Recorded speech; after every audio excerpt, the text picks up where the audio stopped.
আপনার অজান্তেই আপনার এলাকায় একজন ফকিরের আবির্ভাব ঘটল। সেই ফকিরের চেহারা এমন যেন দেখে শরীরের ভেতরে ঠান্ডা বাতাস বয়ে যায়। সে নাকি যা চায় তাই নিয়ে যেতে পারে। কেমন হবে যদি এমন ফকির আপনার পরিবারের জন্য কাল হয়ে দাঁড়ায়? জানতে চান? Welcome back. আপনাদের সবাইকে স্বাগত জানাচ্ছি আমি রাসেল। আশা করছি আপনারা সবাই ভালো আছেন, ভালোর তলে আছেন। এই মুহূর্তে যে ঘটনাটি আমি পড়ে শোনাবো সেটি আমাদের পাঠিয়েছেন সাবিতা আলম। চলুন শুরু করা যাক। আপনার অজান্তেই আপনার এলাকায় একজন ফকিরের আবির্ভাব ঘটল। সেই ফকিরের চেহারা এমন যেন দেখে শরীরের ভেতরে ঠান্ডা বাতাস বয়ে যায়। সে নাকি যা চায় তাই নিয়ে যেতে পারে। কেমন হবে যদি এমন ফকির আপনার পরিবারের জন্য কাল হয়ে দাঁড়ায়? জানতে চান? আসসালামু আলাইকুম রাসেল ভাই ও প্রিয় শ্রোতা বন্ধুরা, আশা করি আপনারা সকলেই ভালো আছেন, সুস্থ আছেন। আমি মোহাম্মদ সাবিতা আলম, লিখছি ময়মনসিংহ বিভাগ থেকে। আজ আমি যার ঘটনাটি আপনাদের সাথে শেয়ার করব ওনার নাম শাহজাহান আলী। উনি করাচিতে বসবাসরত একজন পাকিস্তানি ভদ্রলোক। ওনার সাথে আমার যোগাযোগ হয় লুনা আপুর মাধ্যমে। আমি ওনার পরিচয় পর্ব আর দীর্ঘ না করে আজ সরাসরি ঘটনায় চলে যেতে চাই। ঘটনাটি শাহজাহান ভাই আমাকে যেভাবে বলেছেন আমি সেভাবেই আপনাদের সামনে উপস্থাপন করছি এবং অনিচ্ছাকৃত ভুল ত্রুটির জন্য ক্ষমা প্রার্থনা করছি। বলছেন শাহজাহান ভাই, আমরা তখন করাচির শাহ ফয়সাল কলোনিতে থাকতাম। বাড়ির ঠিক পাশ দিয়ে একটি রেল লাইন চলে গিয়েছিল। আমাদের বাসা থেকে সকাল ও বিকেলে ট্রেনের শব্দ স্পষ্ট শোনা যেত। আমাদের ছোট্ট একটি বাড়ি ছিল। আমি আমার মায়ের সঙ্গে সেই বাড়িতে ষষ্ঠ শ্রেণী থেকেই থাকতাম। শুনতে খারাপ শোনা গেলেও আমার বাবা তখন অন্যত্র বিয়ে করে ওরা সেই স্ত্রীর কাছেই চলে গিয়েছিলেন। তখন থেকেই আমি আমার মাকে দেখেছি বাড়ির ছোট্ট একটি রুমে, যার জানালা বাইরে গলিতে খুলত। সেখানেই আমার মা একটি দোকান চালাতেন। দোকানের আয় থেকেই আমাদের পড়াশোনা এবং বাড়ির খরচ চলত। আমি ম্যাট্রিক পাশ করার পর সেই দোকানের বেশিরভাগ দায়িত্ব নিজের কাঁধে তুলে নিয়েছিলাম। এভাবে মা ও আমার পরিশ্রমে দোকানটি এলাকার মধ্যে বেশ পরিচিত হয়ে উঠেছিল। প্রায় সব দরকারি জিনিসই আমরা দোকানে রাখতাম। আমার মা সাধারণ কোনো মায়ের মতো ছিলেন না। আমাদের ব্যবসা হয়তো ছোট আকারেরই ছিল, কিন্তু সুবিধা ছিল যে মা নিজেই এই বিজনেসের প্রাণ ছিলেন। বাইরের সব কাজকর্ম ও মানুষজনের আচরণ তিনি খুব ভালো বুঝতেন এবং খুব ভালোভাবেই কাস্টমারদের সামাল দিতে পারতেন। আমি একটু বড় হতেই আমার মা আমার বিয়ের কথা ভাবতে শুরু করলেন। ঠিক তখনই আমাদের মহল্লায় এক ফকিরের আবির্ভাব ঘটল। সে রেল লাইনের পাশ থেকে বেরিয়ে এসে বাড়ি বাড়ি ঘুরে দরজায় কড়া নাড়ত।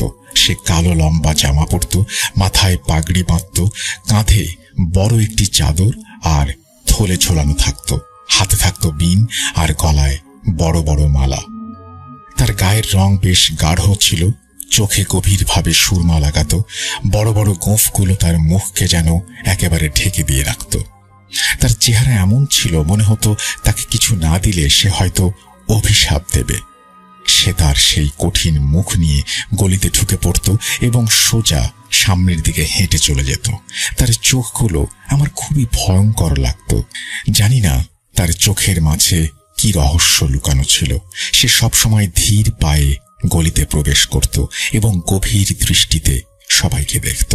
দরজা খোলার পর কেউ তাকে রুটি দিত, কেউ টাকা ধরিয়ে দিত। বিকেল 5টা ছিল তার নির্দিষ্ট সময়। প্রতিদিন বিকেল 5টা বাজলেই সে ধীরে সুস্থে গলিতে প্রবেশ করত। আমাদের দোকানের কাছে আসতেই সে সবসময় আমার মায়ের চোখের দিকে তাকিয়ে হাত বাড়িয়ে দিত। কখনো সে বলতো, বলো তো রানী, আজ সাপের খেলা দেখবে? মহল্লার প্রতিটি মহিলাকেই সে রানী বলে ডাকত। আমার মা তার কথা শুনে হাসতেন আর বলতেন, এত সময় নেই যে সাপের খেলা দেখব।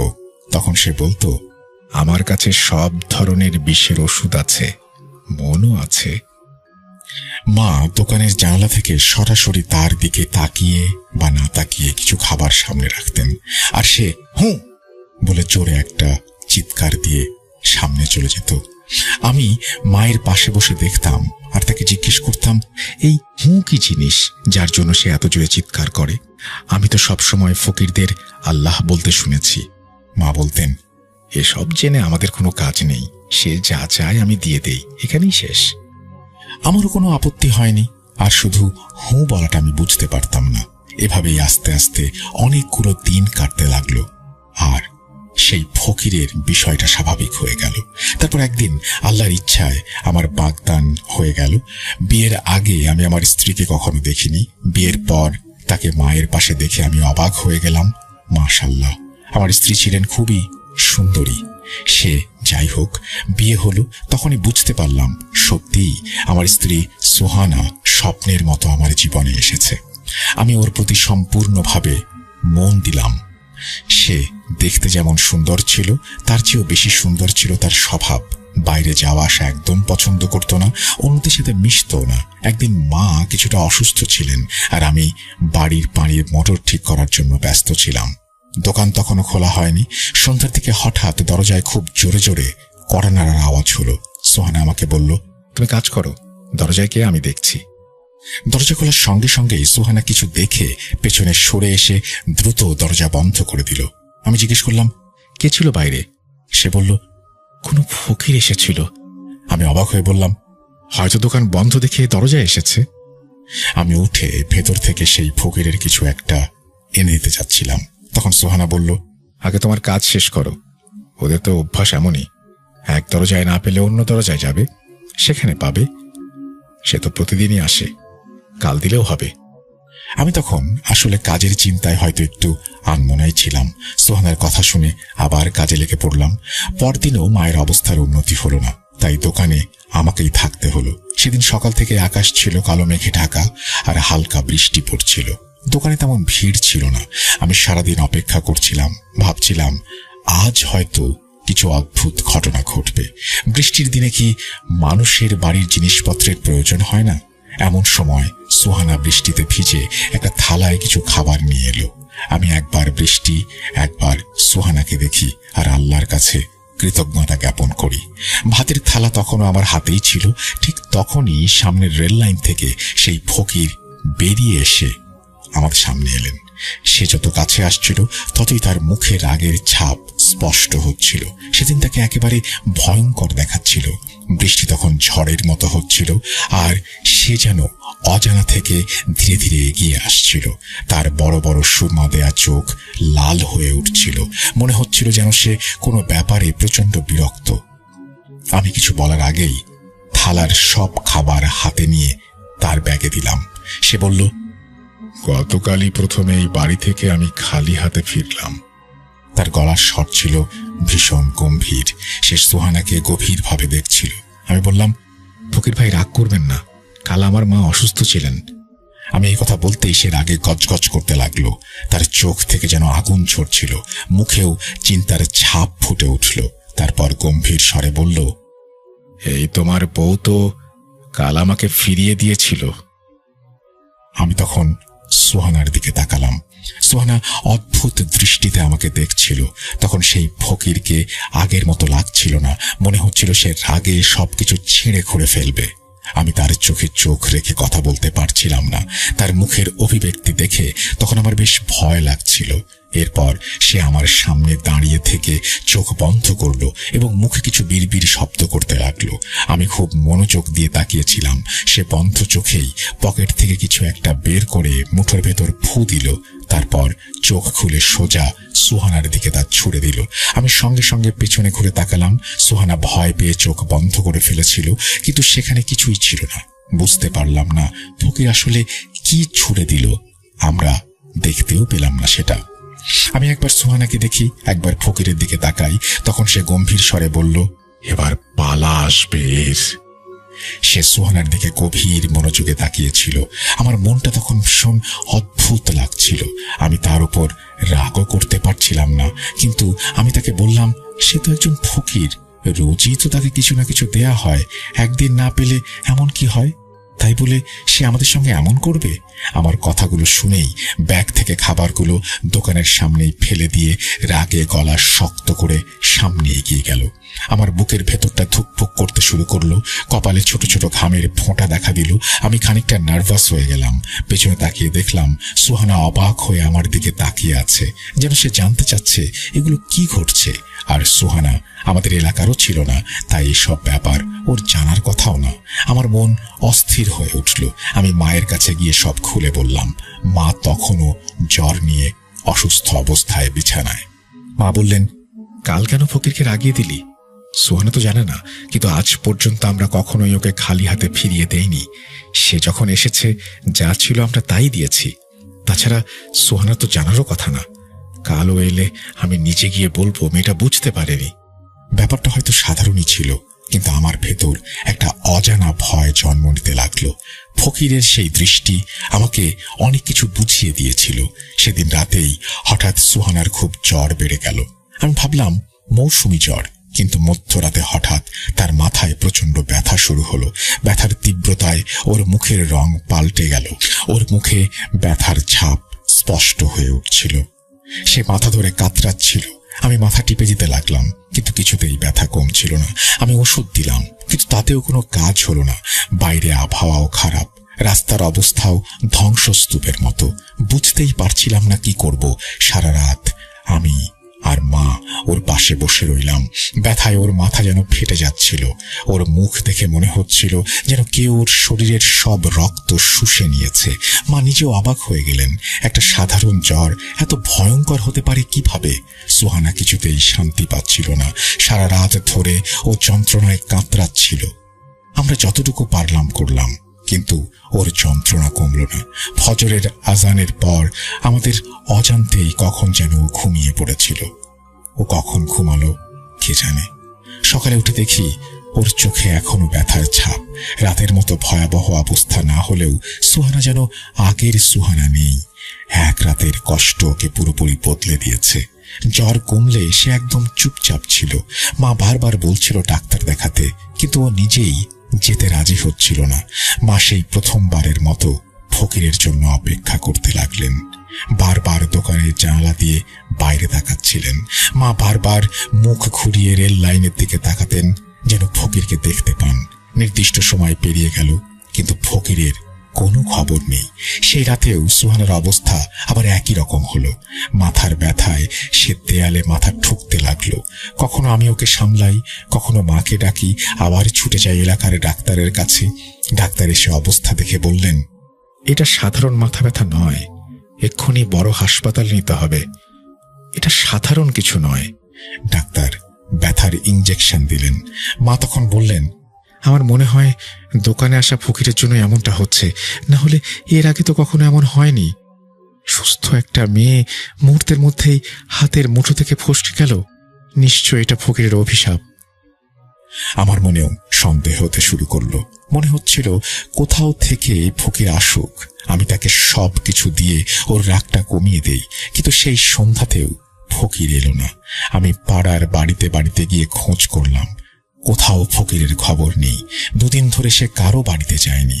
আমরা বাধ্য হয়ে সুহানাকে করাচির বড় হাসপাতালে নিয়ে গেলাম। সেখানেই তাকে ভর্তি করানো হলো। ডাক্তাররা চিকিৎসা করার সময়ে চোখের পলকে তার চোখ জোড়া ওপরের দিকে উঠে গেল, আর সে হঠাৎ ছটফট করতে শুরু করলো। ডাক্তাররা নিজেদের মতো সব চেষ্টা করছিলেন, কিন্তু যাই করা হোক সব নিয়ন্ত্রণের বাইরে চলে যাচ্ছিল। সন্ধ্যার সময় ঘনিয়ে আসছিল। মা সুহানের এই অবস্থা দেখে দ্রুত বাড়ির দিকে ছুটে গেলেন। হয়তো ফকির এসে পড়বে, আর মা নিজেই তার কাছে ক্ষমা চাইবেন। মা মাত্র পা বাড়িয়েছেন, তখনই সুহানা জোরে চিৎকার দিয়ে উঠল, তাড়াতাড়ি যান, সে এসেছে, সে আসছে, তার কাছে ক্ষমা চেয়ে আমার জীবন ফিরিয়ে দিন। মা নিজের বৌমার এই অবস্থা দেখে পাগলের মতো কাঁদছিলেন। আমিও হতবাক হয়ে গিয়েছিলাম, বুঝতে পারছিলাম না আসলে কি ঘটছে। মা দ্রুত পায়ে বাড়ি গেলেন। বাড়িতে পৌঁছেই দোকানের জানালা খুলে ফকিরের আসার জন্য দোয়া করতে শুরু করলেন। তার মনে তখন নেতিবাচক চিন্তার ঝড় বইছে। ফকির কি এমন কোনো অলৌকিক ক্ষমতার অধিকারী যে তার এই গভীর দৃষ্টিতে এই অবস্থা হয়েছে? মৃত্যু যেন খুব কাছে এসে দাঁড়িয়েছে। অনেক উদ্বেগের পর ঠিক 5টা বাজতেই মা রেল লাইনের দিকে থেকে ফকিরকে দেখতে পেলেন। মা আতঙ্ক ভরা চোখ নিয়ে ফকিরের অন্য কোনো দরজায় যাওয়ার আগেই ডাকতে লাগলেন। ফকির মায়ের দিকে তাকালো, কিন্তু সে কাউকে পাত্তা না দিয়ে এক এক করে বাড়ি পার হয়ে যেতে লাগলো। সে ঠিক আমাদের বাড়ির সামনে এসে দোকানের জানালায় দাঁড়ালো। মা বিনয়ের সঙ্গে বললেন, ফকির সাহেব, আপনি যা চান আজ নিয়ে যান, শুধু আমার বৌমাকে সুস্থ করে দিন। সে মায়ের দিকে না তাকিয়েই গম্ভীরভাবে বলল, যা চাইব নেব, ভেবে দেখেছ রানী? মা বললেন, হ্যাঁ, শুধু ওকে সুস্থ করে দিন, ওকে ক্ষমা করে দিন। ফকির বলল, তোমার বৌমা কোথায়? মা বললেন, বড় হাসপাতালে। ফকির বলল, আমাকে সেখানে নিয়ে চলো। মা সঙ্গে সঙ্গে ফকিরকে নিয়ে হাসপাতালে গেলেন। ফকির এক নজরে শুয়ে থাকা সোহানাকে দেখে তার চাদরের কোণা থেকে একটা কালো পাথর বের করে মায়ের হাতে দিলেন। বললেন, এটা ওর মাথায় রাখো। মা তেমনটাই করলেন। আমি পাশে দাঁড়িয়ে দেখছিলাম। পাথরটা মাথায় রাখতেই সোহানা হঠাৎ স্বাভাবিক হয়ে গেল। সে পুরোপুরি ঠিক ছিল, কোনো ব্যথাই আর তার ছিল না। আমি আর মা এতটাই আনন্দে ছিলাম যে ফকিরের কথা ভুলেই গিয়েছিলাম। সোহানা বিছানা থেকে উঠে বসলো। আমরা আনন্দে ঘুরে দাঁড়িয়ে ফকিরকে দেখতে গেলাম, কিন্তু সেখানে ফকির ছিল না।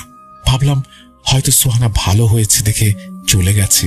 আমি ওকে কালো পাথরটা ফেরত দিতে যাচ্ছিলাম, কিন্তু হে কি, আমার হাত তো খালি।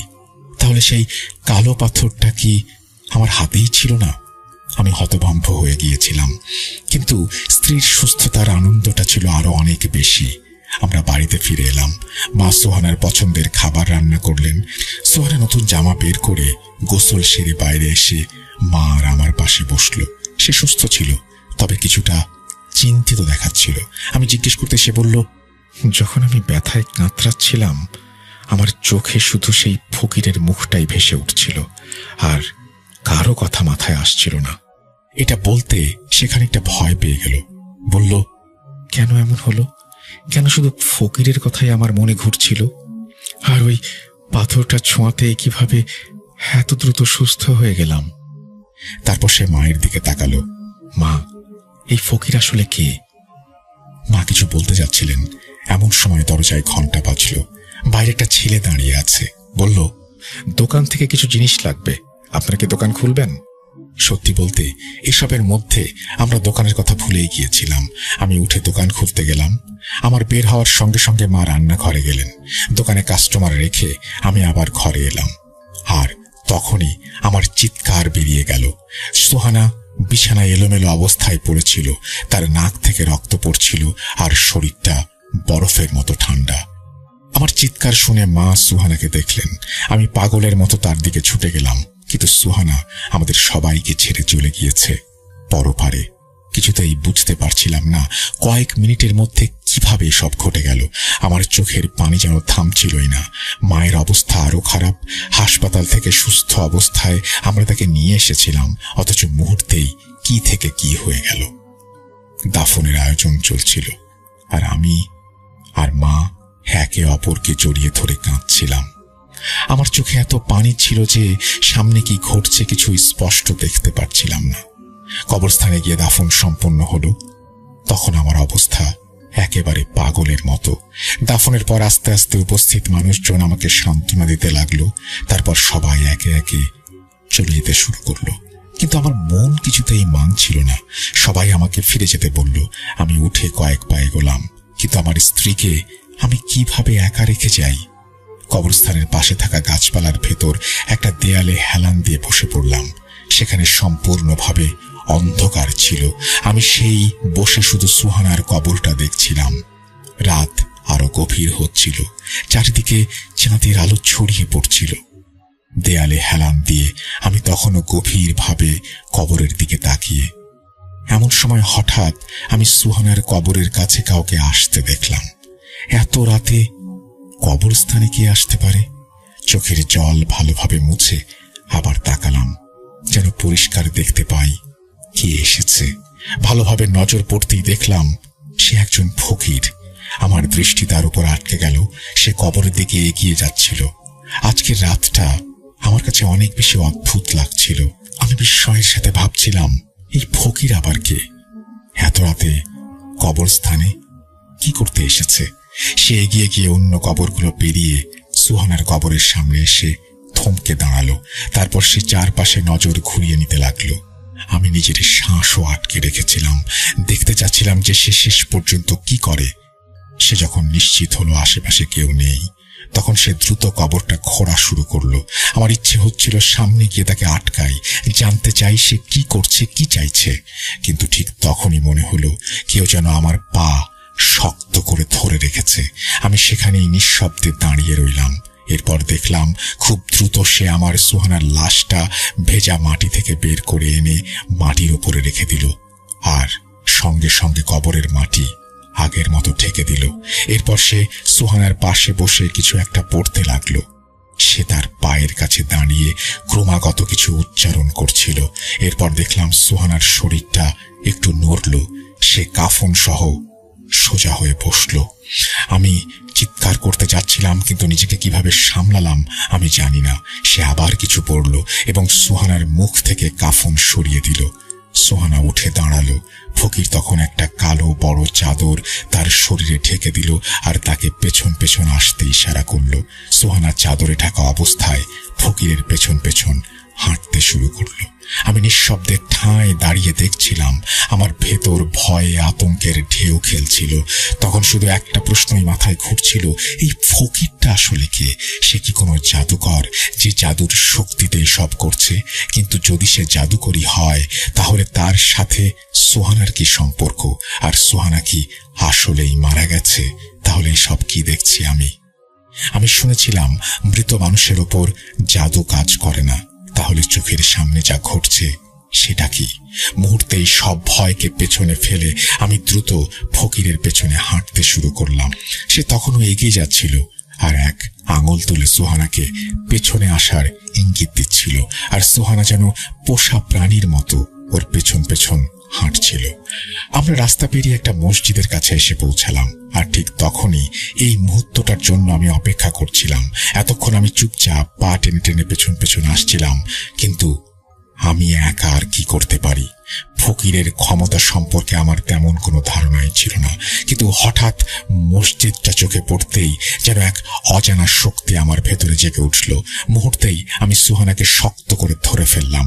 ফকির দ্রুত ঘুরে তাকালো। সে কিছু করার আগেই আমি মসজিদের দিকে ছুটে গিয়ে চিৎকার করলাম। ভেতরে নামাজরত কয়েকজন লোক শব্দ শুনে বাইরে বেরিয়ে এলো। তারা আমাদের দেখে প্রথমে ভয় পেয়ে একটু পিছিয়ে গেল। আমি নিজেই সুহানাকে নিয়ে মসজিদের ভেতরে ঢুকে গেলাম। সেখানে রাতের ইবাদতে ব্যস্ত কিছু মুসল্লি আমার এমন আচরণ দেখে অবাক হয়ে গেলেন। তারা কাফনে মোড়া সুহানাকে দেখে ভয়ে কেঁপে উঠলেন। কেউ কাছে আসার সাহস পাচ্ছিলেন না। আমি মুসল্লিদের সবকিছু খুলে বললাম। ঠিক তখনই মসজিদের ভেতর থেকে এক অদ্ভুত শব্দ হলো। আওয়াজ শুনে সুহানা আবারও অজ্ঞান হয়ে গেল। কেউ বললেন, ওকে হাসপাতালে নিয়ে যাও, হয়তো মেয়েটা মারা যায়নি, তোমরা ভুলে মৃত ভেবেছ। তখন আমি বললাম যে যদি সে জীবিত থাকে তাহলে ফকির কিভাবে জানল সেই কালো পাথরে এমন কি ছিল? পাথরটা তো আমার হাতেই ছিল, কিভাবে হারিয়ে গেল? আসলে কি ঘটছে? আমার পাশে একজন বয়স্ক লোক ছিলেন। তিনি পবিত্র কোরআন পড়ে পানিতে ফোঁ দিয়ে আমাকে দিলেন। বললেন, পানি ওর ওপরে ছিটিয়ে দাও, একটু খাইয়ে দাও। কিছুক্ষণের মধ্যেই সুহানা জেগে উঠল আর মসজিদে নিজেকে দেখে অবাক হলো। কাফনের দিকে তাকিয়ে সে ভয় পেল। জিজ্ঞেস করলো, এসব কি? পাশে দাঁড়ানো একজন তার বাড়ি থেকে মহিলাদের কাপড় এনে দিলেন। সুহানা কাপড় পরিবর্তন করলো। সে তখন পুরোপুরি সচেতন। আমি তাকে জিজ্ঞেস করলাম, কি হয়েছিল তোমার? ও কিছুই মনে করতে পারল না। ফকিরের পেছনে হাঁটার কথাও ওর স্মৃতিতে ছিল না। আমাদের এলাকায় দ্রুত ছড়িয়ে পড়ল যে মৃত একটা মেয়ে আবার জীবিত হয়েছে। এলাকার ডাক্তার নিজেও অবাক। যাকে কিছুক্ষণ আগে তিনি মৃত ঘোষণা করেছিলেন, সে কিভাবে আবার বেঁচে উঠল আমি জানি না। আমার কিছুই বলার ছিল না, কিন্তু বাস্তব হলো সে আমার সামনেই ছিল এবং জীবিতই ছিল। মা সবাইকে ফকিরের ব্যাপারে বিস্তারিত বলেছিলেন। সবাই কবরের কাছে গিয়ে দেখল সত্যিই কবরটা ভেতর থেকে খালি ছিল। সেই ফকিরটা কে ছিল? সে কি কোনো জাদুকর নাকি অন্য জগতের কেউ? আমার মনে পড়ল ফকিরের বলা সেই কথাগুলো, সে যা চায় তাই নিতে পারে। আমরা কি জানতাম সে আসলে কি চেয়েছিল? সে কি সুহানাকে কোনো উদ্দেশ্যে ব্যবহার করতে চেয়েছিল, নাকি আমরা সবাই কোনো জাদুকরের কবলে পড়েছিলাম? সুহানার পরিবার এসব ঘটনার পর খুব ভয় পেয়ে গিয়েছিল। আমরাও কম আতঙ্কিত হইনি।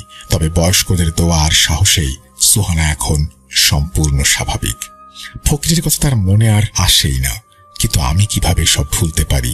কেউ জানতো না সে কোথা থেকে আসতো, কোথায় যেত, তার উদ্দেশ্য কি ছিল, আর আসলে সে কে।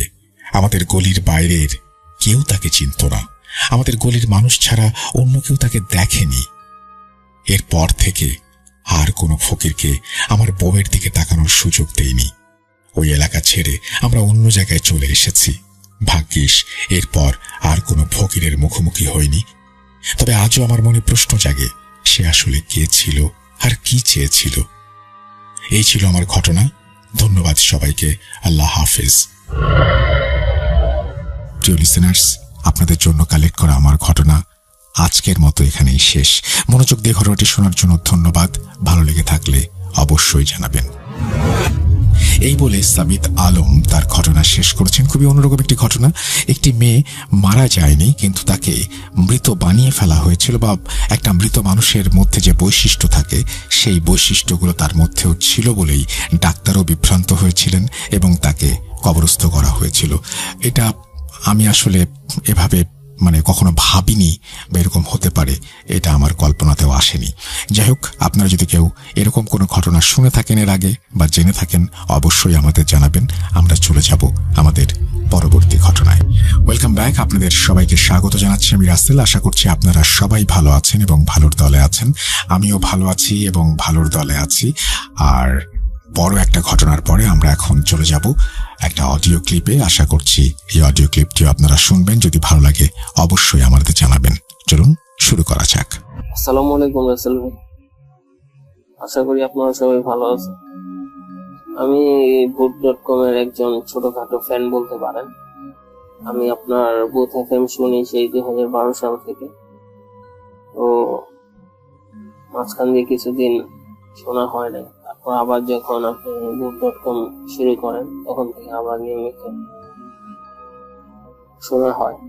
তো অনেকদিন যাবৎ ভাবতেছি একটা ঘটনা পাঠাবো কিন্তু কোনোভাবে পাঠানো হচ্ছিল না। তো ফাইনালি আজকে ঘটনাটা রেকর্ডিং করে আপনাকে পাঠাবো। তো আমি কথা না বাড়িয়ে আমার ঘটনায় চলে যাই। আমার ঘটনাটা হচ্ছে আমার এক বড় ভাইয়ের সাথে। তো আমার বড় ভাই আমাদের সাথে যেভাবে বলছে ঠিক সেভাবেই তার ভাষায়। 2014 সাল আমরা 10-15 জন মানুষ মিলে একটা কাজের উদ্দেশ্যে কুমিল্লা যাই। তো কুমিল্লা বিশ্ব রোড থেকে আমরা যে গ্রামের উদ্দেশ্যে যাই সেই গ্রামটার নাম বলি, যদিও ওইখানে আমার পরিচিত কেউ নেই, তো বললেও হয়তো আমাদের কেউ চিনবে না তেমন। ওই গ্রামটার নাম হচ্ছে কিংবামিশা। ওই গ্রামটা খুবই ফেমাস কুমিল্লার মধ্যে। কিংবামিশা গ্রামে আমরা যাই যে কোনো একটা কাজের উদ্দেশ্যে। তো এখানে যাওয়ার পরে আমরা একটা বাসায় উঠি। তো যার কাজে যাই সে আমাদের একটা বাসা ঠিক করে দেয়, সেই বাসাতে আমরা উঠি। গ্রামটার কিছুটা বিবরণ দেই, তাহলে হয়তো আমি চিনবি। ওই গ্রামটায় 2টা মসজিদ আছে, যেটা আমার কাছে খুবই আশ্চর্যজনক লাগছে। একটা হচ্ছে কুমিল্লার মসজিদ, একটা হচ্ছে আওয়ামী লীগের মসজিদ, আর একটা হচ্ছে বিএনপির মসজিদ। তো আমরা যে বাসাটায় ছিলাম সেটা ছিল বিএনপির মসজিদের আশেপাশে। তো আমরা সেখানে কাজ করতেছি। তো হঠাৎ নারায়ণগঞ্জ থেকে আমাদের একটা বড় ভাই আমাদের উদ্দেশ্যে কুমিল্লা আসবে। তো উনি আমাদের ফোন করে জানায় যে উনি 7টা-8টার দিকে রওনা দিছে। তো আস্তে আস্তে হয়তো 12টা কি একটা বাজতে পারে। তো আমরা তারে যেখানে উনি আসবে সেই লোকেশনটা পাঠায় দেই। তো মাঝে সাঝে ফোনেও কথা হয় ওনার চিনার সুবিধা। পরে উনি আমাদের পাঠানো যে লোকেশন সেখানে আসার পরে যে বিএনপির মসজিদ, এই মসজিদটার এখানে উনি এসে দাঁড়ানোর পরে আমাদের বলে যে ভাই আমি তো এসে পড়ছি, তো তোমরা এসে আমাকে নিয়ে যাও। তারপরে আমরা ফোনে বলি যে ভাই আপনি এখানে ওয়েট করেন, আমরা আসতেছি। তো তো আমাদের আস্তে আস্তে হয়তো কিছুটা লেট হয়, কারণ আমরা সবাই তখন রাতের খাওয়া দাওয়া করতেছিলাম। তারপর খাওয়া দাওয়া শেষ করে যখন আমরা ওইখানে আসি, এসে দেখি আমাদের বড় ভাই সেখানে নাই। তারপরে যখন ওনারে ফোন দেই, ফোন দেওয়ার পরে উনি আমাদের কাছে আসে। আসার পরে তার মুখে আমরা ঘটনাটা যেভাবে শুনছি, মানে যা ঘটছে তার সাথে, আমি সেটা বলি। তো বড় ভাই এখানে যখন দাঁড়ায় ছিল, দাঁড়ায় থাকার পরে তার ওই মসজিদের অপোজিটে একটা পুকুর আছে, পুকুরটার পাশে একটা বাজার, বাজারের পাশ দিয়ে একটা রাস্তা চলে গেছে আর একটা গ্রামে। তো আমার বড় ভাই যখন ওই মসজিদটার সামনে দাঁড়ায় আছে, তখন উনি খেয়াল করলো যে ওই বাজারের পাশে একটা মহিলা দাঁড়ানো। তো মহিলাটা ওনার দিকেই তাকায় আছে। তো উনি তো মহিলাতে কাউরে তেমন চিনে না, তো ওই গ্রামে তো এর আগে কখনো আসেও নাই। উনি ভাবলো যে একটা মহিলা এইভাবে এত রাতে এখানে দাঁড়ায় আছে, আবার ওনার দিকে তাকায় আছে। ওনার মনের মধ্যে একটা ওই মহিলাকে নিয়ে একটা নেগেটিভ চিন্তা আসলো। উনি ভাবলো হয়তো উনি কোনো খারাপ উদ্দেশ্যে এখানে দাঁড়ায় আছে। তো ওনার ভাবনা থেকেই উনি চুপচাপ ওখানে দাঁড়ায় থাকলো, ওই মহিলার কে আর কি যতটুকু পারতাছিল ইগনোর করার জন্য, কারণ ওই মহিলাটা সোজা ওনার দিকে তাকায় আছে। তো 5-7 মিনিট এইভাবে দাঁড়ায় থাকার পরে মহিলাটা হঠাৎ ওনাকে ইশারা করে বলল যে আমাকে কি একটু হেল্প করতে পারবেন। আমার ওই বড় ভাইটা তখন তার এই কথা শুনে তখন ওই মহিলার প্রতি তার যে সন্দেহটা সেটা আরো একটু বাড়লো। তো উনি তো চিনে না, অজানা একটা জায়গা, তো ভাবতেছিল যে মহিলা মানুষ এত রাত্রি যদি তার সাথে যা কথা বলে বা কিছু বলে, যদি এলাকার মানুষ কিছু মনে করে বা একটা যে কোনো প্রবলেম হলেও হতে পারে। ওনার এই চিন্তা ভাবনা থেকে সে তার কথার কোনো অ্যান্সার দিচ্ছিল না। তারপরে মহিলাটা আবার বলে, দেখেন আমি এখানে একটু বিপদে পড়ে দাঁড়ায় আছি, আপনি আমাকে নিয়ে যেটা ভাবছেন আমি কিন্তু এরকম মেয়ে না। তো যখন এই কথাটা ওই মহিলা বলে, আমার বড় ভাই ভাবে যে আমার মনের কথাটা উনি জানলো কিভাবে, যে উনার আমি কি ভাবতেছিলাম। তারপরে উনি মানবতার খাতিরে ভাবলো যে একটা মহিলা মানুষ নিজ থেকে যখন কথা বলতে চাচ্ছে, তো আমি যাই দেখি কি সমস্যা। পরে যাওয়ার পরে জিজ্ঞাসা করে যে বলেন আপনার কি প্রবলেম, কি হেল্প করতে পারি আমি। মহিলা ওনারে বললো যে দেখেন সামনে তো আমার বাড়ি, কিন্তু আমি তো এখান থেকে একা যেতে পারছি না, আমার খুবই ভয় লাগতেছে, আমাকে একজন এসে নিয়ে যাওয়ার কথা, তো উনিও আসতেছেন, আমার ফোনে ব্যালেন্স নেই যে নাম্বারটাও সুইচ অফ। তো আপনি যদি একটু আমাকে হেল্প করতেন, আমাকে যদি একটু আগায় দিয়ে আসতেন। তো আমার ওই বড় ভাই ভাবলো যে আমি তো এখানে কোনো কিছু চিনি না। তারপর ওই মহিলা এত রাত্রে বিপদে পড়ছে, উনি আর না করতে পারেন। উনি বললো যে কতটুকু দূরে যেতে হবে। মহিলাটা বললো এই তো 5-10 মিনিটের রাস্তা। তো আমার বড় ভাই ভাবলো যে 5-10 মিনিটের রাস্তা, তাহলে উনি আমার চিনে পিছনে বেগ করে আসতে পারবে। তো যে ভাবার সেই কাজ। তো উনি মহিলাকে বলে আচ্ছা ঠিক আছে, আপনি আগে আগে জানেন, পিছনে আসেন। তো রাস্তা দিয়ে যাচ্ছে রাস্তার আশেপাশে তেমন একটা লাইট ওয়েট নাই, গ্রাম অঞ্চলের রাস্তা।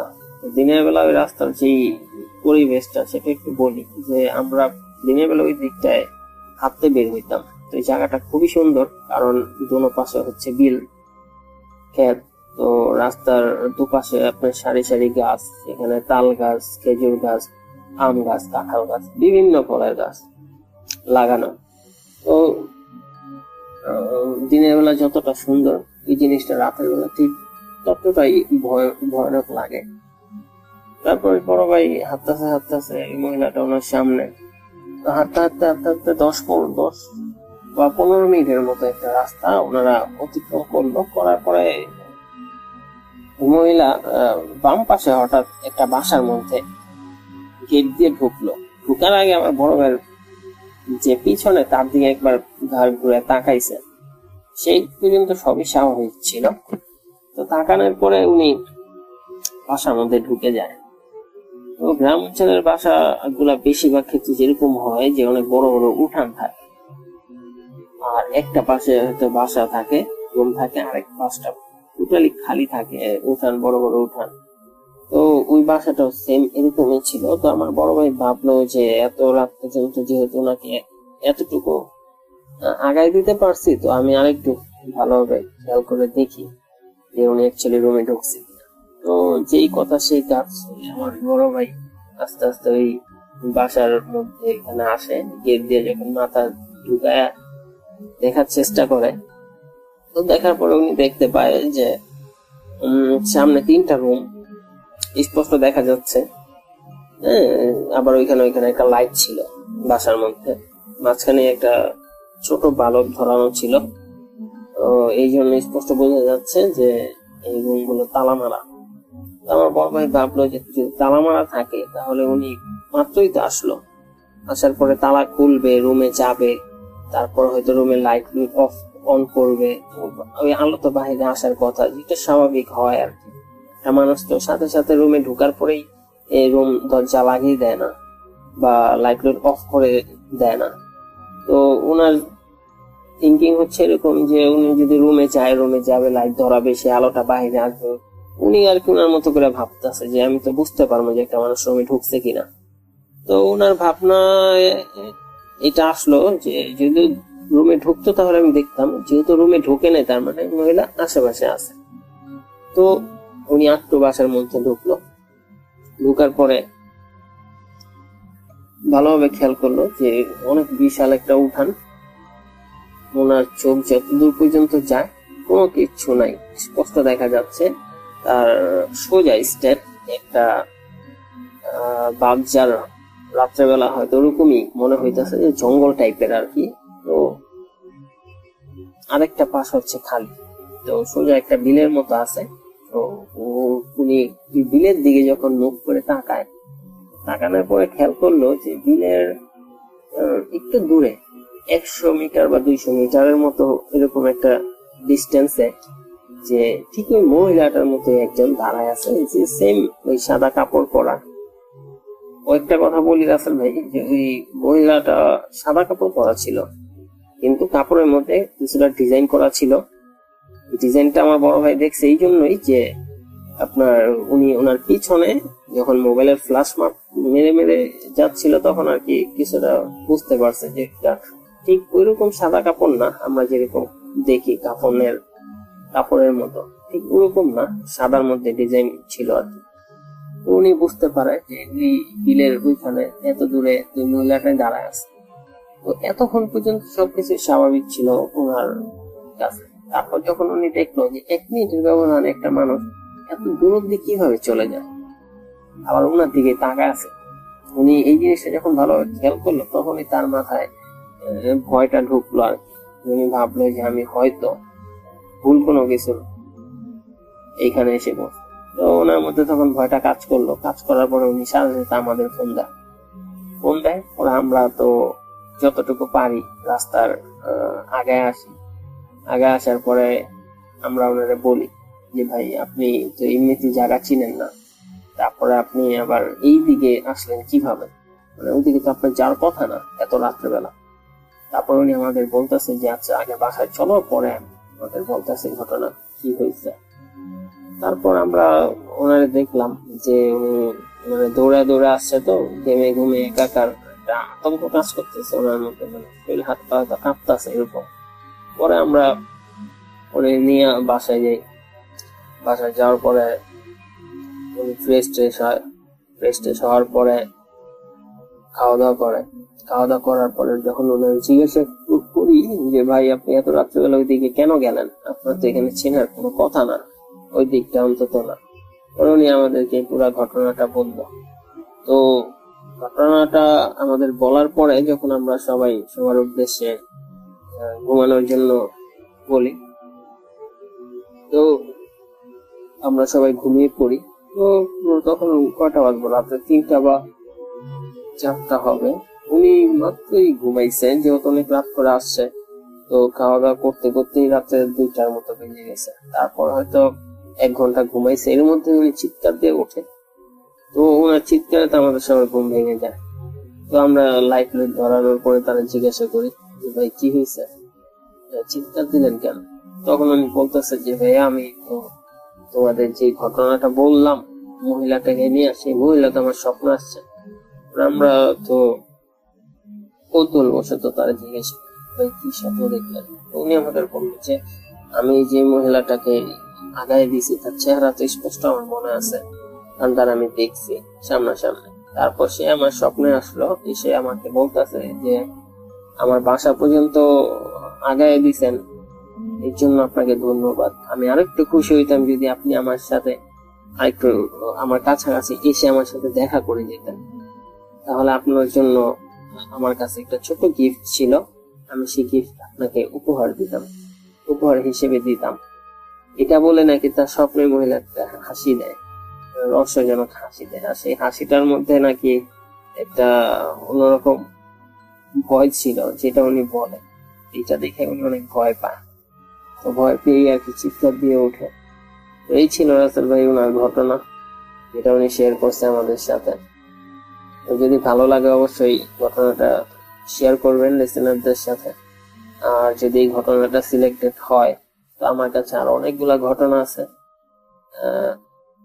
ওই ঘটনাগুলাও আমি নেক্সট টাইম পাঠানোর চেষ্টা করব। সবাই ভালো থাকবেন। আসসালামু আলাইকুম। আমার বাসা ভারতের আসামে। আমি একজন মাওলানা। আপনার মেয়ে মনে হয় খুবই অসুস্থ।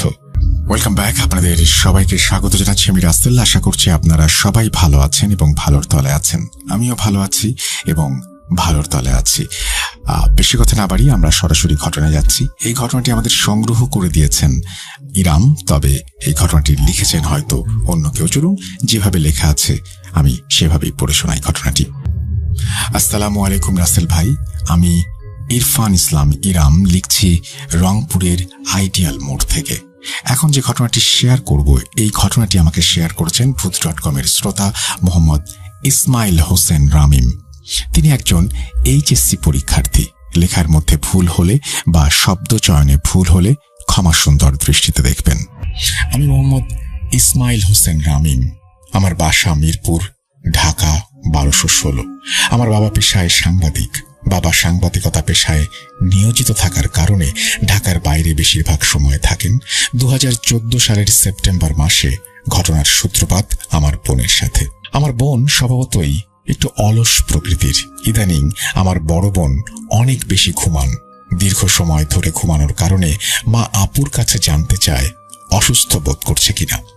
আপু কোনো জবাবই দেয় না। মা মনে করলেন আপু খুব সম্ভবত অসুস্থ। আমার মা ভাবলেন যে বিশ্রামে থাকলে আপু সুস্থ হয়ে যাবেন, কিন্তু আপু দিনে দিনে শুকিয়ে যেতে শুরু করেছে।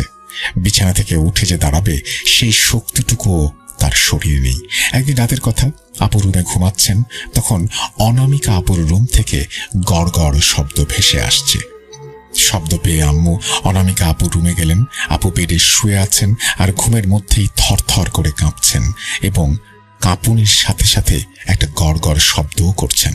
আম্মু আপুকে ঘুম থেকে ডাক দিলে আপু উঠে বলেন, একটা কালো বিকৃত চেহারার মহিলা তার অবয়ব আমার পেটের ওপর বসে গলা টিপে ধরেছে।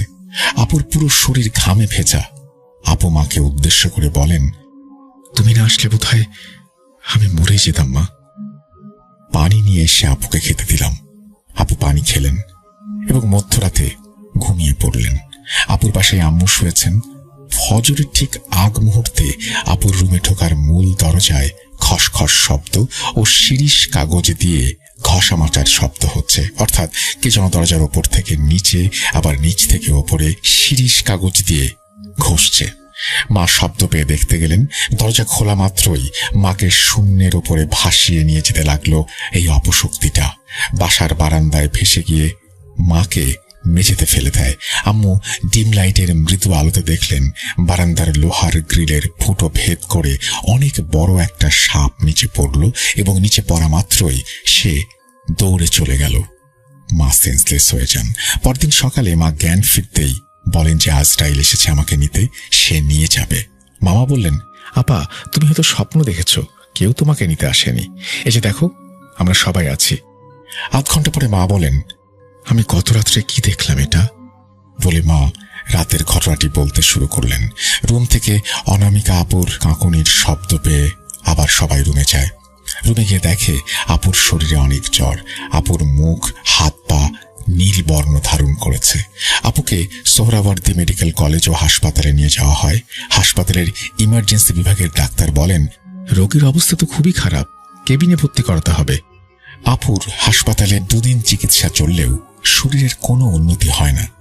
আপু অনেক অসুস্থ, টেস্টের রিপোর্টেও সব পজিটিভ। ডাক্তার রোগ নিয়ে দ্বিধায় পড়ে যান। প্রকৃতপক্ষে ডাক্তাররা অবলোকন ও রোগ শনাক্ত করতে পারছেন না।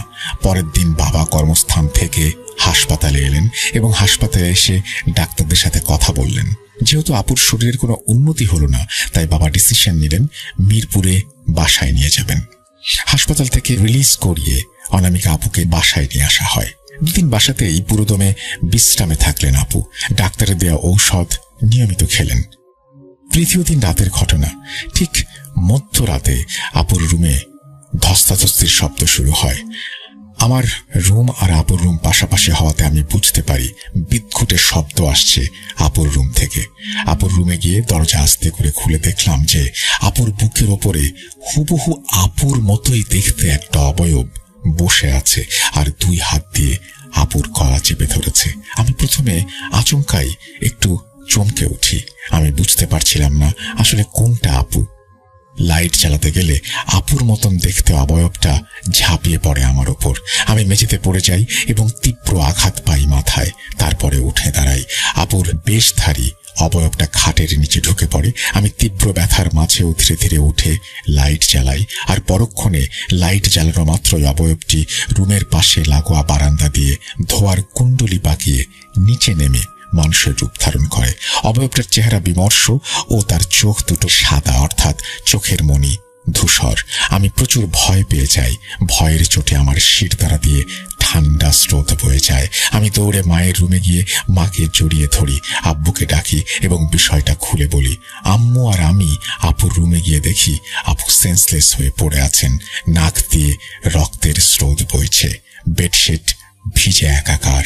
পরের দিন সকালে আপুকে নিয়ে ধানমন্ডির একটি বেসরকারি হাসপাতালে ভর্তি করা হয়। আপুর শরীরের অবস্থা গুরুতর হওয়ার কারণে আবারও কেবিনে তাকে নিয়ে যাওয়া হয়। আপুর চিকিৎসা চলতে থাকলো। 4 দিন 5 দিনেও তেমন একটা উন্নতি হলো না। রাতের ঘটনা, আপুর মেরুদণ্ডে অস্বাভাবিকভাবে আঘাত হানে, গড়গড় শব্দ হতে থাকে। ডাক্তার এসে কিছু ঘুমের মেডিসিন দেন। কিছুক্ষণ পরে আপু ঘুমিয়ে যান। হাসপাতালের এক পরিচ্ছন্নতা কর্মী সুইপার আসেন রুম পরিষ্কার করতে। তিনি বাবাকে উদ্দেশ্য করে বলেন, স্যার, আপনার রোগীর মনে হয় অন্য সমস্যা আছে। আমার বাবা একজন তান্ত্রিক। রোগীর পেছনে এভাবে খামোখা টাকা নষ্ট করে কোনো লাভ নেই। ভালো কোনো হুজুর বা তান্ত্রিক দেখান। পরিচ্ছন্নতা কর্মীর বলা কথা আমাদের মনে ধরে। পরের দিন হাসপাতাল থেকে আপুকে রিলিজ করিয়ে মিরপুরের বাসায় আমরা নিয়ে যাই। আকাশ ভীষণ মেঘলা, রিমঝিম ধারায় বৃষ্টি ঝরছে। তীব্র জ্যামে আসাদ গেট, ঢাকা সিগন্যালে সিএনজি থামে। মিনিট 5 হবে এক ব্যক্তি সিএনজির পাশে দাঁড়ান। ব্যক্তিটি আমার মাকে উদ্দেশ্য করে বলেন, আমার বাসা ভারতের আসামে। আমি একজন মাওলানা। আপনার মেয়ে মনে হয় খুবই অসুস্থ। তাকে রুহানি চিকিৎসা করান, আল্লাহর রহমতে সুস্থ হয়ে যাবে। সুস্থ হলে রোগীকে ইস্তেখারা করতে বলবেন। জীবনের গুরুত্বপূর্ণ কাজের আগে বিশেষ নামাজ ও দোয়া করা মানুষের কর্তব্য, ভালোর জন্যই। রোগীকে সর্বদা ইস্তেখারা করতে বলবেন। এই বলে সেই ব্যক্তিটি চলে যান। কিছুক্ষণ পরে ট্রাফিক পুলিশ সিগন্যাল খুলে দিলে সিএনজি ড্রাইভার গাড়ি চালাতে শুরু করেন। মিরপুর 1 নম্বরে আসার সময়ে সিএনজিতে আপুর কাঁপুনি ওঠে। মা আর আমি কালেমা পড়তে শুরু করি। আপু 7-8 মিনিট পরে কিছুটা স্বাভাবিক আচরণ করতে থাকেন। কাঁপুনি থেমে যায়। আপু ইশারায় পানি খেতে চান। পানির বোতল দেই, তাতে পানি খেতে পারছেন না আপু, কারণ আপুর শরীর নিস্তেজ। আপুকে বললাম, খুব খারাপ লাগছে কি? এই তো আর কিছুটা পথ বাকি, বাসার কাছেই চলে এসেছি। আপু কোনো উত্তর দেন না। রাত 11টা বাজে। মামার পরিচিত এক আগন্তুক ব্যক্তি মিরপুর বিহারি ক্যাম্প থেকে আসেন। তিনি আপুকে দেখে বলেন, রোগী তো অন্য সমস্যায় জর্জরিত। এই বলে তিনি আসন বসান এবং কিছুক্ষণ পরে তিনি বলেন, মেয়ের শরীরে পিশাচ জিন ভর করেছে, আপনারা ভালো হুজুর বা কবিরাজ দেখান। এই কথা বলে তিনি বিদায় নেন। পরের দিন আব্বুর এক বন্ধুর পরামর্শে মিরপুরের একটা মাজারে আপুকে নিয়ে যাওয়া হয়। মাজারের এক মহিলা কবিরাজ আপুকে দেখেন। তিনি কিছুক্ষণ সময় নিয়ে বলেন, এই মেয়েকে দ্রুত ভালো কোনো কবিরাজ বা তান্ত্রিক দেখান। এই সমস্যা আমি সমাধান করতে পারবো না। যদি মেয়েকে বাঁচাতে চান তো যা করার জলদি করেন, সময়ের কাজ সময়ে করেন, নয়তো পরে পস্তাতে হবে। রাতের ঘটনা। আপু কাঁপা কাঁপা গলায় বলতে থাকেন, আমার শ্বাস প্রশ্বাস নিতে কষ্ট হচ্ছে, খুব কষ্ট হচ্ছে। বাবা অনেক ভয় পেয়ে যান এই পরিস্থিতি দেখে। মায়েরও মন ভীষণ খারাপ হয়ে যায়। অনেক টাকা খরচ হয়ে গেছে, কিন্তু আপুর শরীরের কোনো উন্নতি হলো না, বরং উল্টো দিনে দিনে তিনি অসুস্থ হয়ে যাচ্ছেন। মধ্যরাতের কথা। আপু স্বাভাবিক আচরণ শুরু করে। বিছানার বেডশিট মুখে নিয়ে হঠাৎ করে আবার চিবাতে শুরু করে। চোখ ভীষণ রকমের গাঢ় লাল। মা আপুর মুখ থেকে বেডশিট বের করে নেন ঠিকই, এবং ঠিক তখনই আপু অন্য এক মেয়ের কণ্ঠে বলেন, আমার মুখ থেকে বের করলি কেন কাপড়টা? খেতে তো ভালোই লাগছে।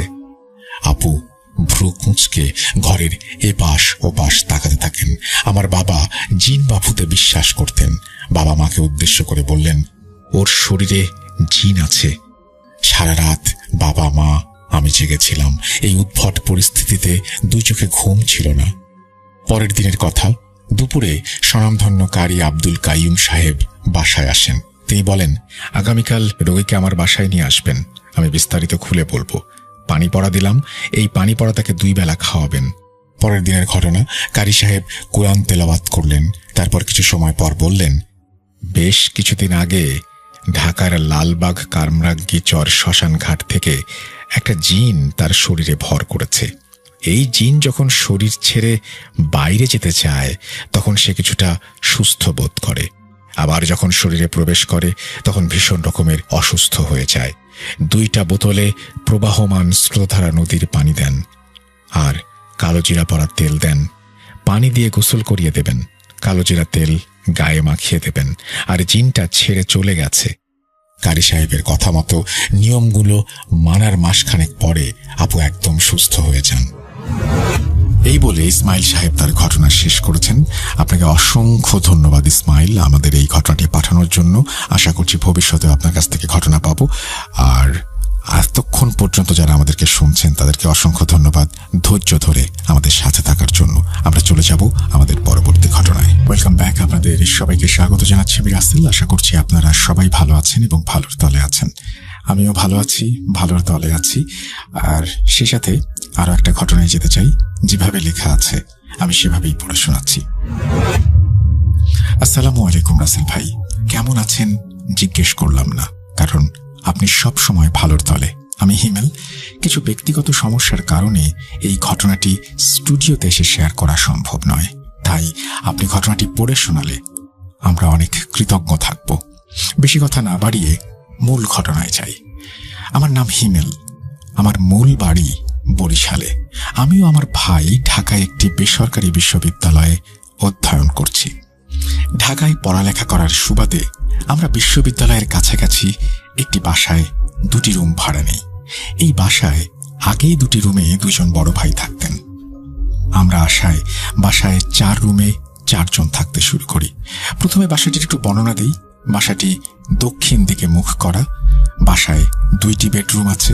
2টি বেডরুমের সাথেই অ্যাটাচ বাথরুম, বারান্দা আছে, আর একটি সিঙ্গেল রুম, আর অপর পাশে রয়েছে একটি পার্টিশন রুম। আমি সিঙ্গেল রুমে একা থাকি। মূল সমস্যাটি শুরু হয় আমাদের বাসায় আসার আরো সপ্তাহ 2 পরে। আমার সাথে প্রথম ঘটনাটি যেদিন ঘটে সেইখান থেকে শুরু করছি। আমরা 4 জন রাত 11টার সময় রাতের খাবার খেয়ে যে যার রুমে ঘুমানোর জন্য চলে যাই। আমার রুমটি হলো বাসার মাঝ বরাবর। আমি আমার রুমে এসে দরজা লাগিয়ে শুয়ে পড়ি। কিছুক্ষণ মোবাইল চালানোর পরে আমি ঘুমিয়ে পড়ি। আনুমানিক তখন সময় ছিল রাত 2:30। আমি ঘুমানোর কিছুক্ষণ পরেই আমার মনে হলো কেউ আমার দরজায় টোকা দিল। আমি বলে উঠি, কে ওখানে? কে কে ওখানে? কিন্তু কেউ কোনো সাড়া দেয় না। অতঃপর আমি যেই আবার নিদ্রায় আচ্ছন্ন হলাম তখন আমি বুঝতে পারলাম আমার দরজার সামনে কেউ হাঁটা চলা করছে। আমি যেই ঘুমিয়ে পড়লাম আবার দরজায় টোকা দিল। এবার আমি উঠে দরজা খুললাম, কিন্তু কাউকে দেখতে পেলাম না। তখন আমি ভেবে নিলাম হয়তো 3 জনের কেউ আমার সাথে মজা করছে, তাই আমি রাগ করে আমার রুমের দরজা আটকিয়ে ঘুমিয়ে পড়লাম। কিন্তু সারা রাত এইভাবেই আমাকে বিরক্ত করছিল। পরের দিন সকালে আমি বাকি 3 জনকে ডেকে জিজ্ঞাসা করলাম এই কাজটি কে করেছে, কিন্তু কেউই স্বীকার করল না। সেদিন আবার রাতের খাবার খেয়ে যে যার মতো রুমে চলে যাই। আমি আমার রুমে গিয়ে মোবাইল ইউজ করতে থাকি। আনুমানিক রাত 2টার পরে আমি বুঝতে পারি আমার রুমের দরজার সামনে কেউ দাঁড়িয়ে আছে। যখনই বুঝতে পারলাম অমনি 2টি টোকা দিল। সাথে সাথে আমি বলে উঠি, কে কে ওখানে? কিন্তু কেউ কোনো কথা বলছে না, চুপ করে আছে। তো আমি অত গুরুত্ব না দিয়ে মোবাইল চালাতে মগ্ন হলাম। আবার হঠাৎ 2টো টোকা দিল। আমি যেহেতু ম্যাট্রেসে ঘুমাই, তাই এই কাজটি কে করছে তা দেখার জন্য হালকা সরে গিয়ে দরজার নিচ থেকে তাকাই। হালকা আলোতে দেখতে পাই লোমযুক্ত 2টি পা। সেই পা দুটিতে লোহার শিকল দিয়ে বাঁধা। আমি আমার চোখের ভুল ভেবে দরজা খুলে দেখতে চাইলাম। দরজা খোলার শব্দ পেয়ে মনে হলো কেউ আমার ঘরের এক পাশ থেকে অন্য পাশে দৌড় দিল। দরজা খুলে আমি কিছুই দেখতে পেলাম না, তাই আমি প্রত্যেকের রুমে গিয়ে তাদেরকে জাগিয়ে তুলি। তারপর তাদের পা লক্ষ্য করতে থাকি, কিন্তু তাদের কারো পাই অমন না। কি হয়েছে সবাই জিজ্ঞেস করলে আমি ব্যাপারটা এড়িয়ে যাই। পরের দিন আমি প্রতিদিনের মতো ঘুম থেকে উঠে ফ্রেশ হয়ে চলে যাই আমার ইউনিভার্সিটিতে। ইউনিভার্সিটি থেকে আসতে আসতে দুপুর গড়িয়ে বিকেল হয়ে যায়। সেদিন বাসায় কেউ ছিল না। আমি দুপুরের খাবার খেয়ে চলে যাই গোসল করতে। আমার রুমে যেহেতু বাথরুম ছিল না, তাই আমি আমার রুমের বাথরুমের ব্যবহার করি। যখন আমি গোসলের জন্য গেলাম তখন ইলেকট্রিসিটি ছিল না, তাই বাথরুম হালকা অন্ধকার ছিল। ভেন্টিলেটর দিয়ে যতটুকু আলো আসার কথা ঠিক ততটুকুই আসছিল। পানির কল ছাড়ার পরেই দেখতে পাই বাথরুমের বাম পাশের দেয়ালের টাইলসের ওপরে একটি অদ্ভুত অবয়ব। সেই দেয়ালে আমার ছায়াও দেখা যাচ্ছিল, কিন্তু অন্যটি কার? সেই ছায়ায় আমি দেখতে পাই 2টি ছোট পা, কিন্তু পায়ের পাতা দুটো বড়, পায়ে শিকল বাঁধা। হাত দুটি তুলনামূলক খুবই বড় এবং নখ আছে। মুখ আছে কিন্তু কোনো চোখ নেই।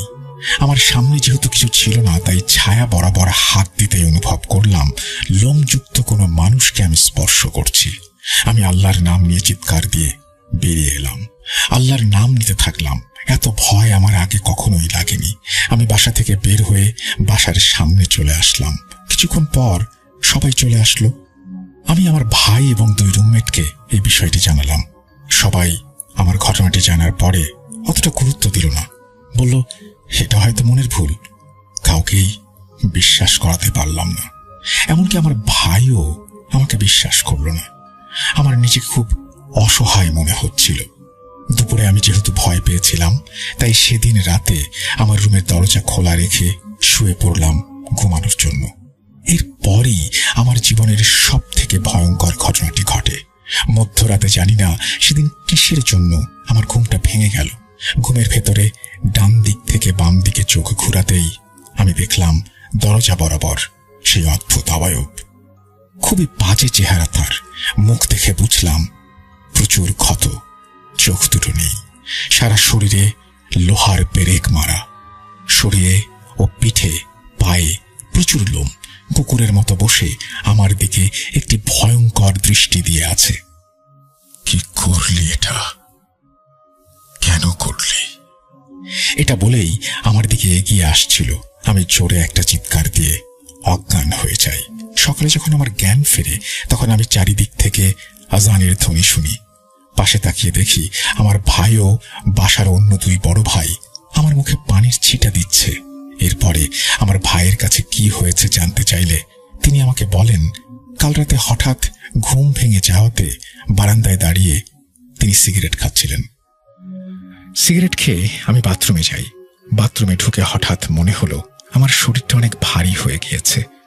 চোখে ঘুম থাকায় আমি ব্যাপারটাকে সাধারণভাবেই নিলাম। একটা কথা, তোর মনে আছে কিছুদিন আগে আমার বাথরুমের আয়নাটি একটি জায়গা দিয়ে ফেটে যায়? সেই ফাটলে আমার হাত লেগে আঙুল কেটে রক্ত বের হয়েছিল। যেহেতু ফজরের আজান আর কিছুক্ষণের মধ্যেই দিয়ে দেবে, আমার চোখে অনেক ঘুম থাকায় আমি মুখে একটু পানি দেওয়ার জন্য বেসিনের সামনে যাই। মুখে পানি দিয়ে আয়নার দিকে তাকাতেই দেখি আমার ঠিক পেছনে আমার মতো হুবহু একজন দাঁড়িয়ে আছে। আমি আয়নার মধ্যে দেখতে পেলাম আমার পেছনে যে দাঁড়িয়ে আছে তার চোখে মুখে ভয়ঙ্কর হিংস্রতার ছাপ। তার মুখ থেকে অনবরত লালা ঝরছে এবং নাক দিয়ে রক্ত গড়িয়ে পড়ছে। তার চোখ দুটি একদম অন্ধকার, মনে হচ্ছে যেন চোখের কোটরে কোনো চোখ নেই। ভয়ে আমার পুরো শরীর ঘামতে থাকে, কিন্তু আমার মুখ দিয়ে কোনো শব্দ বের হচ্ছিল না। হঠাৎ আমার মতো দেখতে সেই অবয়বটি বিশ্রী একটা হাসি দিয়ে ওঠে। আমি সহ্য করতে না পেরে ভয়ে চোখ বন্ধ করে ফেলি আর মনে মনে আয়াতুল কুরসি পড়ার চেষ্টা করি, কিন্তু প্রচন্ড ভয়ে আমি সবকিছু গুলিয়ে ফেলছিলাম। বারবার চেষ্টা করেও একটুও নড়তে পারছিলাম না। আমার কাঁধের ওপরে একটা গরম নিঃশ্বাস পড়তে থাকে। এইবার আর কোনো সন্দেহ থাকলো না যে আমি যেইটি আয়নায় দেখেছি সেই অবয়বটি একদম আমার পেছনেই দাঁড়িয়ে আছে। আমি শুধু ভয়ে চোখ বন্ধ করে আল্লাহ আল্লাহ করছিলাম। ঠিক সেই মুহূর্তে আজানের ধ্বনি ভেসে আসলো এবং কোণের কাছে পেছন থেকে সেই অবয়বটি ফিস ফিস করে কিছু একটা বলে চলে গেল। ঠিক তখনই তোর চিৎকার শুনে আমি স্বাভাবিক হই আর বাথরুম থেকে বেরিয়ে সবাইকে ডেকে এনে তোর রুমে নিয়ে যাই। তুই তখন অজ্ঞান হয়ে আছিস। এরপরে আমরা আমাদের বাসায় এই ঘটনা জানালে আমাদের অতি দ্রুত বাড়িতে চলে যাওয়ার জন্য বলা হয়। আমরা ওই দিন সকালেই সবকিছু গুছিয়ে বাড়ির উদ্দেশ্যে রওনা হই।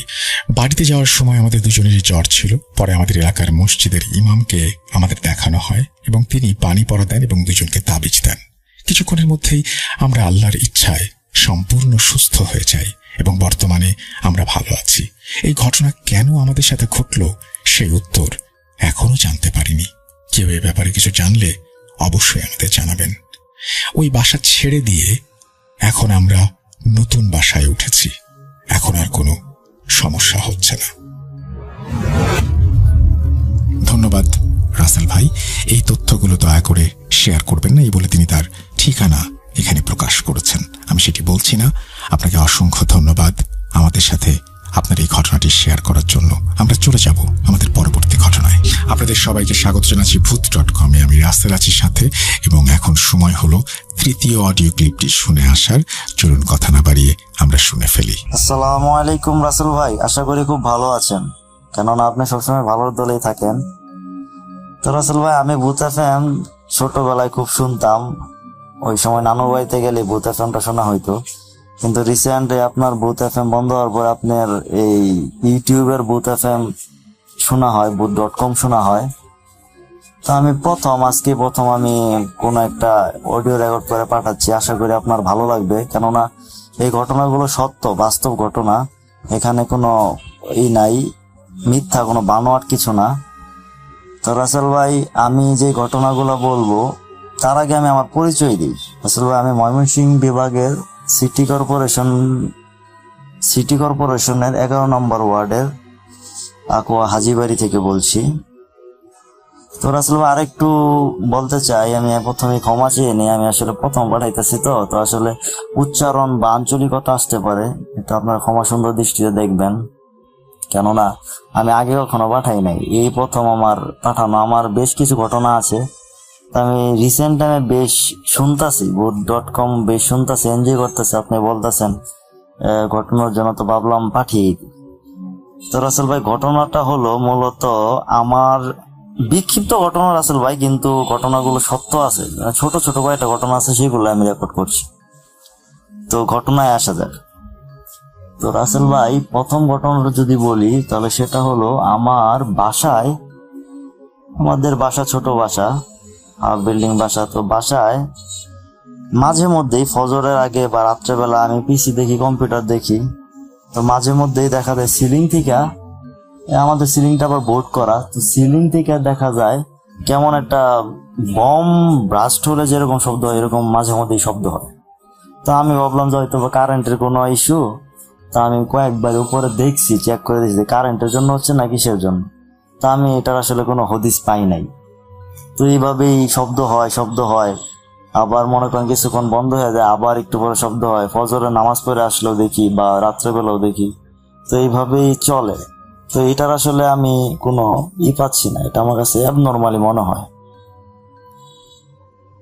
তো এই যে কাহিনী, কিন্তু এটা এখনো চলছে, কিছুদিন আগেও হয়েছে শব্দ, কিন্তু মাঝে মধ্যেই হয়, আবার মনে করেন 2-1 দিন হয়, পর আবার বন্ধ, পরে আবার হয়, এরকম করে বিগত 2-3 বছর ধরে হচ্ছে। কিন্তু এটার আমি এখনো কোনো এটার সদুত্তর বা সদ যে আপনার আসল কারণটা খুঁজে পাচ্ছি না। আপনারা কেউ যদি কোনো কিছু বুঝেন বা কোনো ধারণা দেন তাহলে আমি সেটি পেলে একটু খুশি হব।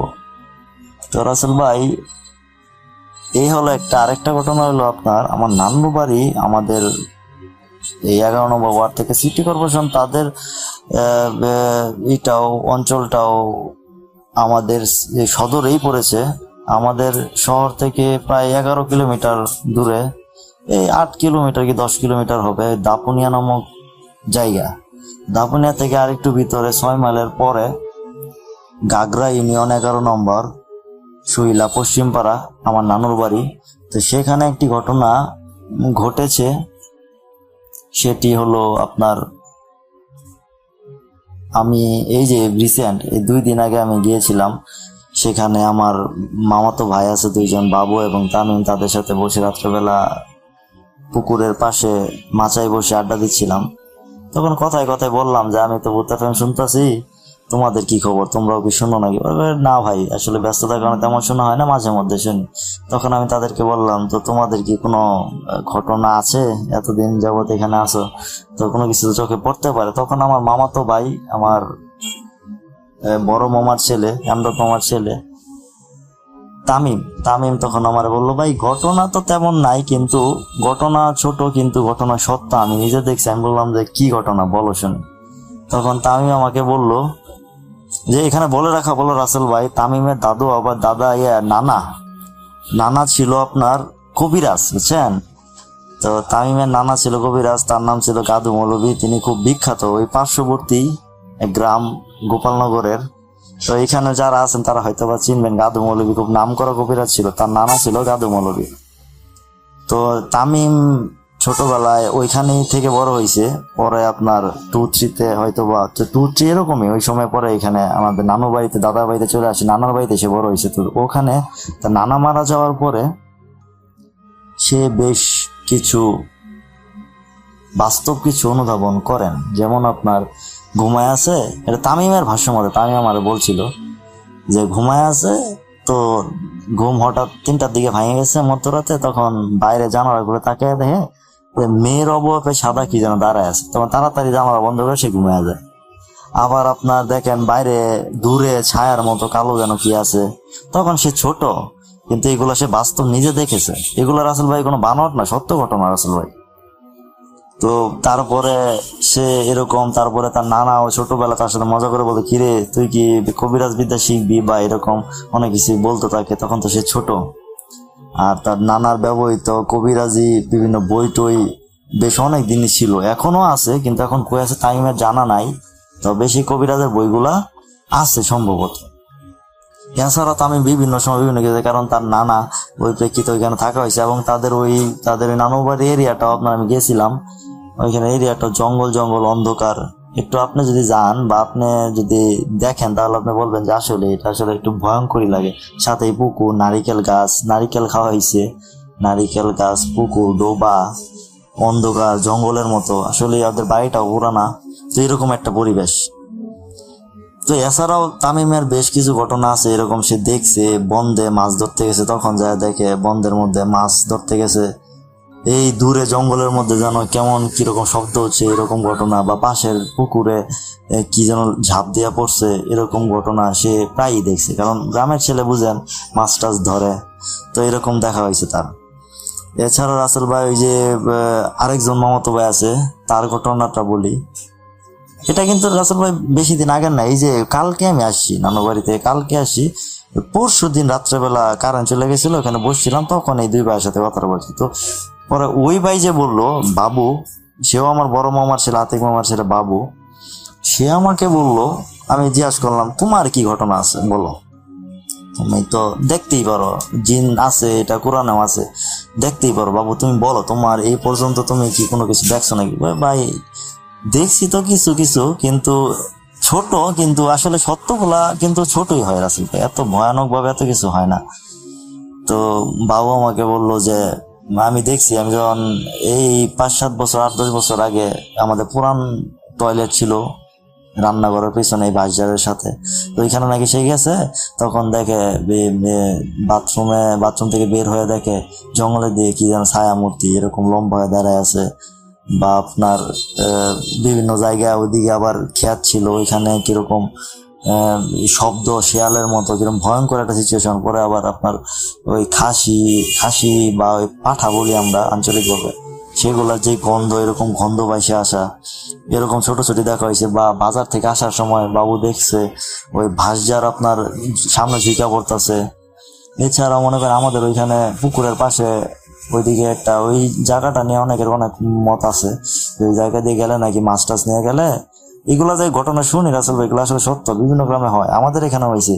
মাছ নিয়ে গেলে আপনার দেখা গেছে যে বাঁশ নামায় দিতেছে, পরে আবার কিছুক্ষণ অপেক্ষা করলে হয়তো বা একটু কিছু কথা বললে তারপরে নাকি বাঁশ আবার উঠা যায়, এরকম জায়গা আছে। আবার ওই জায়গায় আপনার খেজুর গাছ ছিল অনেক মাথার, আম্মার মুখে শুনছিলাম আমার নানু বাড়ির।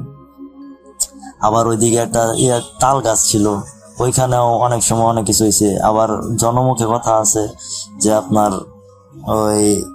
ওই তাল গাছটা যে ছিল ওটা ঠাডা পড়ে মরে গেছে, ঠাডা পড়ে আসলে গাছটা নষ্ট হয়ে গেছে, একদম চির হয়ে গেছিল অনেকদিন আগে, 10-15 বছর আগে।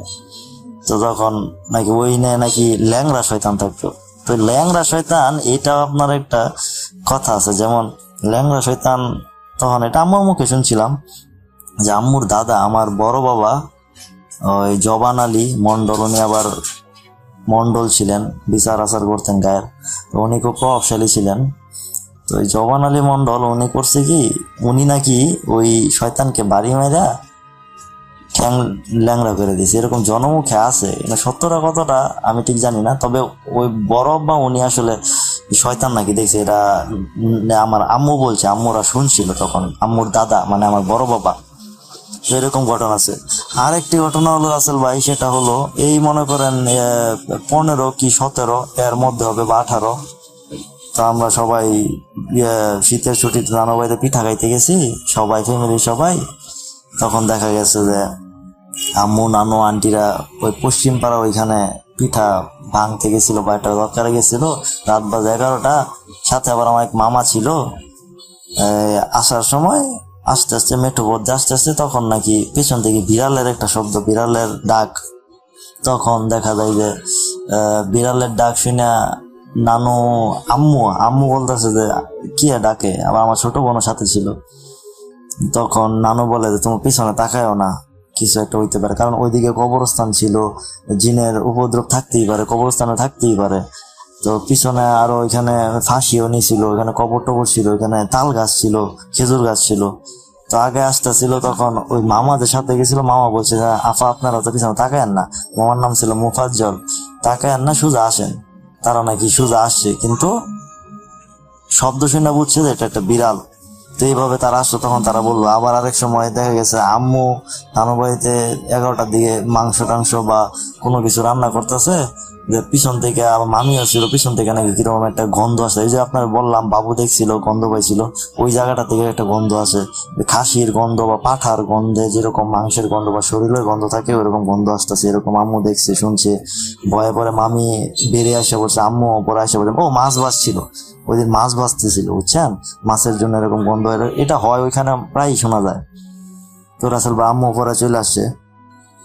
এছাড়া রাসেল ভাই আরেকটা ঘটনা আছে, সেটা হলো ওই নানু বাড়িতেই। ঘটনাটা হলো আপনার যে আম্মু যাচ্ছে, যাওয়ার পরে ওই মেঠো পথ দিয়ে যাচ্ছে, যাওয়ার পরে হঠাৎ দেখে যে ওই আপনার পিছন থেকে আম্মুর প্রতিবেশী বোন থাকে না, ওইরকম কেউ একজন ডাকছে। তো আম্মু মনে করছে যে ওই লুৎফা না শিরিন ডাকছে, তো আচ্ছা তাকাইছে, দেখে যে কেউ না, কিন্তু আম্মু সত্যই শুনছে। ওই আপনার বিকাল সন্ধ্যার আজান দিচ্ছে এই টাইমে, বা সন্ধ্যার আজানের আগ মুহূর্তটা, দেখে যে নাই। তো বাড়িতে এসে সবাই আমাদেরকে বললো, আমরা শুনলাম। তো এইভাবে শুনছি। এগুলো কিন্তু রাসেল ভাই একদম সত্য ঘটনা, ছোট ছোট হইতে পারে কিন্তু সত্য ঘটনা। জানি না এটা কি সিলেক্ট হবে কিনা, সিলেক্ট হলে খুব খুশি হবো রাসেল ভাই। এটা আসলে পরীক্ষামূলক ভাবে দিচ্ছি, আসলে আপনি সিলেক্ট করলে একটু উৎসাহ পাবো। তো আশা করি পরবর্তীতে আরো ওইখানে নানু বাড়ি রিলেটেড অনেক ঘটনা আছে, ওই মামাদের কাছ থেকে শুনে আমি ইনশাল্লাহ আপনাকে পাঠাবো। আশা করি আপনি ঘটনাটি boot.com আপনি রিলিজ করবেন আশা রাখছি। এবং শ্রোতারা আসলে জানি না কতটা ভালো লাগবে, কিন্তু এগুলো সত্য ছোট ছোট ঘটনা, আশা করি আপনি প্রকাশ করবেন। আর আরেকটা বিষয় হলো রাসেল ভাই, ঘটনাটি যদি সিলেক্ট হয় তাহলে আপনি অবশ্যই আমাকে একটু রিপ্লাই দিবেন। আর কথার মধ্যে বা আঞ্চলিকতা আসতে পারে, বুঝতেই হবে, সবাই ক্ষমা সুন্দর দৃষ্টিতে দেখবেন। যদি সিলেক্ট হয় রাসেল ভাই, প্লিজ আমাকে একটু রিপ্লাই দিয়ে জানাবেন। তো রাসেল ভাই, এই ছিল আমার ঘটনা। সবাই ভালো থাকবেন, রাসেল ভাই ভালো থাকবেন। আল্লাহ হাফেজ। আরো একবার আপনাদের সবাইকে স্বাগত জানাচ্ছি। আমি রাসেল। আশা করছি আপনারা সবাই ভালো আছেন এবং ভালোর দলে আছেন। আমিও ভালো আছি এবং ভালোর দলে আছি। আর এই মুহূর্তে আমি যেটা করতে চাই সেটা হচ্ছে আরো একটি ঘটনায় যেতে চাই। অবশ্যই সেই ঘটনাটি অডিও ক্লিপ হিসেবেই কেউ পাঠিয়েছেন। চলুন কথা না বাড়িয়ে আমরা শুরু করি। আসসালামু আলাইকুম। প্রথমেই আমি ধন্যবাদ জানাচ্ছি ভূত.com এর টিমকে এবং সেই সাথে সকল লিসেনার্সকে, কারণ আমি আমার জীবনে ঘটে যাওয়া প্রথম ঘটনা অডিও ক্লিপের মাধ্যমে কিছুদিন আগে ভূত.com এ শেয়ার করি। সেটি হচ্ছে ভূত.com এ সিলেক্টেড হয় এবং শেয়ার করা হয়। আজকেও আমি কিছু গল্প শেয়ার করতে চাই। সেটা হচ্ছে আমার পরিবারের সাথে ঘটে যাওয়া এবং আমার সাথে ঘটে যাওয়া কিছু ঘটনা। তো আর কথা বাড়াবো না, চলেন ঘটনায় চলে যাই। ঘটনাটা হচ্ছে সাতক্ষীরার কোনো একটা এলাকার। আমি একদম এলাকার নামটা বলবো না। যা হোক, আমরা তখন বাসা ভাড়া থাকতাম। তো আমরা একটা বাসা পাই। বাসাটা ছিল 4 তলা, 2 ফ্ল্যাটের বাসা। মাঝ দিয়ে সিঁড়ি, বাম হাতে ফ্ল্যাট এবং ডান হাতে ফ্ল্যাট। তো আমরা যখন বাসাটায় উঠি তখন ওই বিল্ডিং এর পশ্চিম পাশের আপনার 4 তলায় কমপ্লিট ছিল এবং পূর্ব পাশের ফ্ল্যাটগুলা কমপ্লিট ছিল না, মানে কাজ চলছিল। তো আমরা 4 তলাতে উঠি এবং বাড়িওয়ালার সাথে আমাদের একটা কমিটমেন্ট হয় যে যখন পূর্ব পাশের বিল্ডিং কমপ্লিট হয়ে যাবে তখন আমরা ওই পূর্ব পাশে 2 তলাতে নেমে আসবো, 4 তলা থেকে 2 তলাতে শিফট করব। যা হোক, আমরা যথারীতি ফ্ল্যাটে উঠে যাই। উঠে যাওয়ার পরে ওই বিল্ডিং এরই অনেক ভাড়াটিয়ারা আমাদের বলতে থাকে যে আপনারা কি কিছু জানেন, আপনারা কি জেনে শুনে ফ্ল্যাটটা নিয়েছেন? তো তখন আমরা তাদেরকে প্রশ্ন করি কি এমন কথা যে জানতে হবে বা এমন কিছু ব্যাপার স্যাপার। তো তারা ডিরেক্টলি কখনোই বলে না যে ফ্ল্যাটে কোনো সমস্যা আছে কি নাই বা কেন তারা এই কথাগুলো বলছে, তারা ডিরেক্টলি আমাদের বলে না। যা হোক, তাদের কথায় আমরা তেমন পাত্তা দেই না। তবে আমার আম্মু এটা নিয়ে একটু চিন্তা করে যে কি এমন কথা বলতে চায় যে তারা ডিরেক্টলি বলছে না, ইনডিরেক্টলি বলছে। যাই হোক, আমরা ফ্ল্যাটে থাকি। তো ঘটনা শুরু হয় এক সপ্তাহ পর থেকে। 1 সপ্তাহ পর প্রথম সমস্যাটা শুরু হয় আমার আম্মুর সাথে। আমার আম্মু ঘুমিয়ে যাওয়ার পরে প্রায় 1:30 কি 2টার দিকে আনুমানিক তখন শুনতে পেত যে আমি অথবা আমার ছোট ভাই আম্মুকে ডাকছি যে আম্মু দরজাটা খুলো, এমন ভাবে ডাকতো এবং দরজায় 2টা নক করতো। তো আম্মু দৌড় দিয়ে এমন হয়েছে 2-3 বার দরজা খুলতে গেছে, বাট খুলতে যেয়ে দেখে যে অনেক রাত, 2টা-2:30 বাজে। তো এত রাত্রে তো আমাদের বাইরে থাকার প্রশ্নই ওঠে না। তো আম্মু চেক করতে যেত আমাদের রুমে যে আমরা আছি কিনা। চেক করে দেখতো যে না, আমরা রুমে ঘুমাচ্ছি। তো আম্মু ভাবতো যে হয়তো বা মনের ভুল, সেইটা ভেবে আম্মু আবার ঘুমিয়ে যেত। তো একদিন রাতে আম্মুর ভুলটা ভাঙে যে ঠিক এমন 2টা কি 2:30 বাজে। তো আমি একটা হুজুরের কাছে পড়তাম আর কি, আরবি পড়তাম। তো আম্মু শুনে সেই হুজুর আম্মুকে ডাকছে দরজায় নক করে যে আপা দরজা খুলেন। তো আমার বাবা আম্মুর পাশে শুয়েছিল আর কি। তো আমার বাবারও ঘুম ভেঙে যায় নক করার শব্দে। তো আমার আম্মু তড়িঘড়ি করে উঠে, মানে যেহেতু আম্মু ঘুমাচ্ছিল, ঘুম থেকে উঠে দরজাটা মানে মেন দরজা খুলতে যায় আর কি। তো আমার বাবা তখন পিছন দিয়ে ডাকে যে তুমি কোথায় যাচ্ছ? তা বলে হুজুর আসছে, দরজাটা খুলে দিয়ে আসি। তো আমার বাবা বলে এখন কয়টা বাজে দেখছো? ঘড়ির দিকে তাকায় দেখে 2:30 বাজে। তো আমার বাবা আমার আম্মুর দিকে এবং আমার আম্মু আমার বাবার দিকে তাকিয়ে থাকে যে কি হলো, এবং আমার আমার আম্মু ভয় পাবে বিধায় আমার বাবা সেদিন রাতে আম্মুকে বলেনি যে বাবাও শব্দটা শুনেছে। পরের দিন সকালে উঠে বলে যে শব্দটা আমিও শুনেছিলাম এবং আমিও স্পষ্ট শুনেছি যে হুজুরের গলায় তোমাকে কেউ ডাকছে যে আপা দরজাটা খুলেন, এবং দরজায় 2টা নক করতেন। যাই হোক, এমন ঘটনা প্রায় ঘটতে থাকে। একটা ঘটনা গেল। দ্বিতীয় ঘটনা হচ্ছে সেম বাসায় আমি প্রায় মাগরিবের আজান দিবে এমন একটা সময় আমি বাইরে থেকে আসছি। এসে আমি ওয়াশরুমে গেছি ফ্রেশ হওয়ার জন্য। তো ওয়াশরুমে যেখানে আমরা বালতি রাখি, মানে ট্যাপ থেকে যে বালতিটা পানি পড়ে ওই ট্যাপের নিচে, তো আমি বালতিটা সরিয়ে আমি পা ধুচ্ছিলাম আর কি, আর হাত দিয়ে পানি নিয়ে মুখে দিচ্ছিলাম। এমন সময় দেখি রাসেল ভাই, আমি এখনো বলছি আমার গায়ের কাটা খাড়া দিচ্ছে। এমন সময় দেখি আমার চোখটা ফ্লোরের দিকে যায়, ওয়াশরুমের ফ্লোরের দিকে যাওয়ার পরে দেখি একটা সাদা কাফনের কাপড় পরা একটা লাশ, মুখটা খোলা, চোখের কুঠুরের ভিতরে চোখ নাই, একদম চোখ বের হয়ে আসছে, মনে নাই চোখ বের হয়ে আসছে এমন একটা অবস্থা, এবং তার পুরো চেহারাটা একদম গলে গলে পড়ছে এমন একটা অবস্থা। আর সে আমার দিকে তাকিয়ে হাসছে। আমি এটা দেখে চিৎকার করে ওয়াশরুম থেকে বের হয়ে আসি। বের হয়ে আসার পর আমার আম্মু শুনে যে কি হয়েছে, তো আম্মু ভয় পাবে বিধায় আম্মুর সাথে আমি শেয়ার করি না। যাই হোক, সেটাও আমি মনের ভুল ভেবে আমি নিজেকে সান্ত্বনা দিই যে এমন কিছু হয়তো বা না, আমি ভুল দেখেছি। পরে যখন এই ব্যাপারগুলো আরো বেশি বাড়াবাড়ি হওয়া শুরু করলো, তখন ওই ফ্ল্যাটে ওই বিল্ডিং এর যে বাকি ভাড়াটিয়ারা ছিল তাদের সাথে আমরা শেয়ার করা শুরু করি যে এমন এমন ঘটনা। তো তখন তারা বলে যে আমরা তো আপনাদেরকে প্রথম বলেছিলাম যে আপনারা সব জেনে শুনে এই ফ্ল্যাটে উঠেছেন কিনা। আমরা তো জানি অনেক ভাড়াটিয়া এই ফ্ল্যাটে থাকে, বাট শেষ পর্যন্ত থাকতে পারে না, তারা চলে যায় এই সমস্যার কারণে। তো আমরা তো ভেবেছিলাম আপনারা জেনে শুনে উঠেছেন। তো আমরা তখন বলি জেনে শুনে কি কেউ এমন ফ্ল্যাটে উঠে? যাই হোক, বাড়িওয়ালার সাথে আমরা কথা বলি। বাড়িওয়ালা বলে যে আপনারা একটু দোয়া কালাম পড়েন, ঘর বন্ধ করে নেন। সমস্যাটা বাধে সেইখানে যখন আমরা ঘর বন্ধ করতে যাই এবং বিল্ডিং এর সবাই জানতে পারে যে আমরা বাসা বন্ধ করতে চাচ্ছি, তখন বিল্ডিং এর সবাই আমাদের সাথে বিরোধিতা করে। কারণ সামহাও যদি আমরা ঘর বন্ধ করে ফেলি এবং জানি না কি ছিল ওইখানে, সেগুলা হয়তো বা বিল্ডিং এর সবাইকে বিরক্ত করতে পারে বা ভয় দেখাতে পারে। সেই ভয়তে তারা আমাদেরকে বাসা বন্ধ করতে দেয়নি। তারপরেও আমরা লুকিয়ে বাসা বন্ধ করি, কারণ আমার ছোট ভাই আছে, আম্মু আছে, এরা তো ভয় পায়। যাই হোক, এই একই বিল্ডিং এর আরেকটা ঘটনা। তখন আমরা এর ভিতরে হচ্ছে আমরা ওই যে পূর্ব পাশের 2 তলা কমপ্লিট হয়ে যায়, আমরা 2 তলাতে শিফট করি। এরই ভিতরে ওই একই বিল্ডিং এর আমরা যে 4 তলায় থাকতাম তার অপোজিটে যে ফ্ল্যাটটা ছিল সেম 4 তলা, ওটা কমপ্লিট হয়ে যায়। তো ওইখানে একটা নতুন ভাড়াটিয়া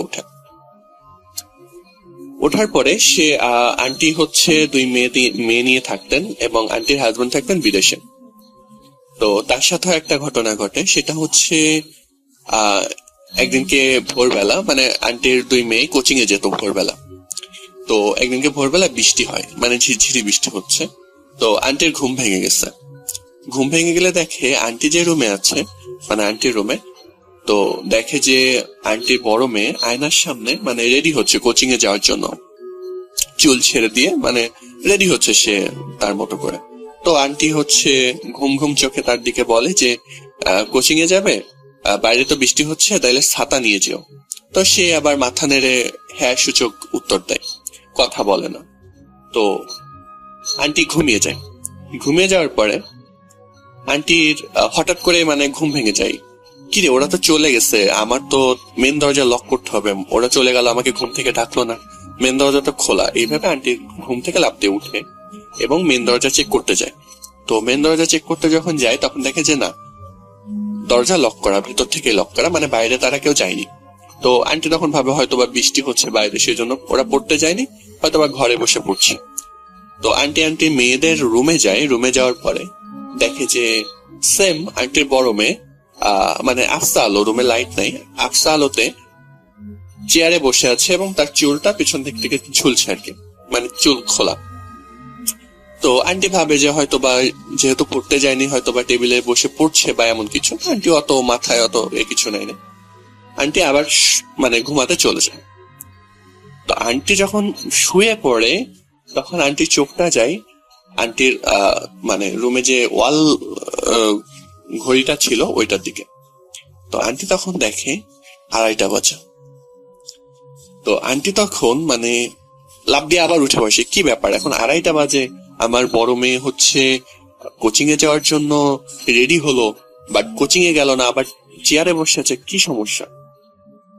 আন্টি আবার আন্টির মেয়ের রুমে যায়, মেয়ের রুমে লাইট দিয়ে দেখে যে 2জন মেয়ে ঘুমাচ্ছে এবং মানে তাদের ঘুমটা তারা রাতে যেমন ভাবে ঘুম পড়েছে তেমনই, মানে এর ভিতরে উঠলে তো বোঝা যায় যে তারা ঘুম থেকে উঠে যাবে এমন কিছুই না। তো আন্টি তখন মানে খুবই ভয় পায় এবং এটা হচ্ছে আমাদের সবার সাথে শেয়ার করে যে এমন এমন হয়েছে। এর ভিতরে তার সাথে অনেক ঘটনা ঘটেছে, সেগুলো সময় পেলে অন্য সময় শেয়ার করব। তো এই ছিল আজকের ঘটনা। সিলেক্টেড হলে অবশ্যই আমাকে জানাবেন এবং আমার ইচ্ছা আছে ভবিষ্যতে কখনো যদি সুযোগ পাই আমি ভূত.com এ এসে সরাসরি স্টুডিওতে ঘটনা শেয়ার করব। আমার কাছে একটা অনেক বড় ঘটনা আছে যেটা হচ্ছে আমি অনেক পরে শেয়ার করব ইনশাল্লাহ। তো যা হোক, সবাই ভালো থাকবেন, আমার জন্য দোয়া করবেন, ভূত.com এর পাশে থাকবেন। আল্লাহ হাফেজ। খুব গরিব পরিবারের একজন সন্তান। তার যখন বয়স প্রায় হচ্ছে 7 বা 8 বছর, তখন হচ্ছে তার বাবা হচ্ছে এই দুনিয়া থেকে চলে যান। তারা হচ্ছে এমনিতেও খুব বেশ মানে নিম্ন মধ্যবিত্ত পরিবার ছিল, তাদের আয় ইনকাম তেমন একটা ছিল না, মানে পরিবার চালাতে খুব কষ্ট হতো। আর পরিবারের একমাত্র মানে আয় উপার্জন সক্ষম ব্যক্তি ছিলেন তার বাবাই। কিন্তু বাবা মারা যাওয়ার পর হচ্ছে আবিরের মায়ের উপর মানে মনে হয় যে মুসিবতের আকাশ ভেঙে পড়ে।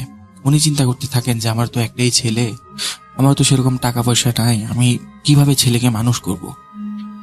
তো এই চিন্তা করে হচ্ছে উনি তারপর মনে সাহস জুগিয়ে চিন্তা করেন দরকার পড়লে আমি মানুষের ঘরে ঘরে কাজ করব, আয়ার কাজ করবো আমি দরকার পড়লে, কিন্তু আমার ছেলেকে আমি খুব ভালো মতো মানুষ করব। তো ওনার ভাবনা অনুযায়ী উনি ওনার ছেলেকে একটি খুব নামি দামি স্কুলে ভর্তি করিয়ে দেন। ভর্তি করে দেওয়ার পর উনি হচ্ছে বিভিন্ন বাসা বাড়িতে হচ্ছে বুয়ার কাজ করতে শুরু করেন। তার ছেলে একটা ভালো এক্সপেন্সিভ স্কুলে পড়তো, সেই জন্য হচ্ছে আশেপাশের মানুষজন বা হচ্ছে তার যাদের বাসায় তিনি কাজ করতেন তারাও বলতো যে তোমার ছেলেকে এত লেখাপড়া করায় তুমি কি করবা, কারণ তোমার ফ্যামিলিতে আর্নিং মেম্বার তো নাই, তুমি তোমার একার টাকায় কি সংসার চলবে না। তো তোমার ছেলেকে কোন একটা কাজে দিয়ে দাও, আমাদের বিভিন্ন জায়গায় বিভিন্ন পরিচিত মানুষ আছে যারা হচ্ছে বিভিন্ন কাজ টাজ দেয়, তাদেরকে বলে একটা কাজে ঢুকিয়ে দিই, অসুবিধা নেই। তো আবিরের মা হচ্ছে বেশ মনক্ষুণ্ণ হন। উনি চিন্তা করেন যে যত কথাই বলুক আমার ছেলের ফিউচার আমি নষ্ট হতে দেব না, আমি তার জন্য যত পরিশ্রম করতে আমি করবো, কিন্তু আমার ছেলেকে আমি মানুষ হিসাবে ভালো মানুষ হিসাবে গড়ে তুলবো। উনি আবিরকে সবসময় মানে ভালো মানুষ হওয়ার শিক্ষা দিতেন, যে মানুষের উপকার করতে, তারপর হচ্ছে কারোর সাথে বেয়াদবি না করতে, মানে যত ধরনের মানে ভালো শিক্ষা আছে মানে চারিত্রিক শিক্ষা দেওয়া যায় সেগুলো উনি দেওয়ার চেষ্টা করতেন এবং দিতেন। আবিরও খুব ভালো একজন ছেলে ছিল, সে হচ্ছে তার মায়ের কথা অক্ষরে অক্ষরে পালন করত। তো এক সময় হয় আবিরের স্কুল লাইফ আস্তে আস্তে শেষ হয়ে যায়, ওর হচ্ছে মানে মেট্রিক পরীক্ষা আসে। তো মেট্রিক পরীক্ষায় মোটামুটি ভালো রেজাল্ট করার পরে ভালো একটি প্রতিষ্ঠানে আবার ভর্তি হয়। ভর্তি হওয়ার পর হচ্ছে তার মানে সেখান থেকে মোটামুটি একটা ভালো রেজাল্ট করে সে হচ্ছে সেখান থেকেও বের হয়। তো সেখান থেকে বের হওয়ার পর সে হচ্ছে মেডিকেলে অ্যাডমিশন টেস্ট দেয় এবং সেই অ্যাডমিশন টেস্টের রেজাল্ট যেদিন আসে সেদিন হচ্ছে সে মানে বাইরে চলে যায়, খুব টেনশন করতে থাকে। তো রেজাল্ট হচ্ছে তখন তো আর এরকম টেকনোলজি ছিল না যে অনলাইনে দেখা যেত, তখন তো হচ্ছে প্রতিষ্ঠানে গিয়ে খোঁজ নিতে হতো যে কি অবস্থা, কি রেজাল্ট আসছে। তো সে হচ্ছে বাইরে থেকে যখন বাসায় ফিরে এসেই সে হচ্ছে তার মাকে জোরে জোরে ডাকতে থাকে, মা মা কোথায় তুমি। তো মা বেরিয়ে আসেন, মা বেরিয়ে আসার পর হচ্ছে আবির দৌড়ে তার মায়ের কাছে গিয়ে তাকে একদম শক্ত করে জড়িয়ে ধরে বলে যে মা তোমার এতদিনের কষ্ট আজ সফল হলো। তখন আবিরের মা বলে যে কি তুই মেডিকেলে কি চান্স পেয়ে গেছিস? তখন আবির বলে হ্যাঁ আমি মেডিকেলে চান্স পেয়ে গেছি, আমি ইনশাল্লাহ কয়েক বছর মধ্যেই ডক্টর হয়ে বের হবো। তো আবির হচ্ছে খুব মনোযোগ দিয়ে লেখাপড়া করতে থাকে। লেখাপড়া করতে করতে এক সময় তার হচ্ছে মানে ফাইনাল ইয়ার চলে আসে। ফাইনাল ইয়ারের পরীক্ষা দেয়। পরীক্ষা দেওয়ার পর হচ্ছে তার রেজাল্টের দিন সে আবার একইভাবে বাসায় ফিরে আসে।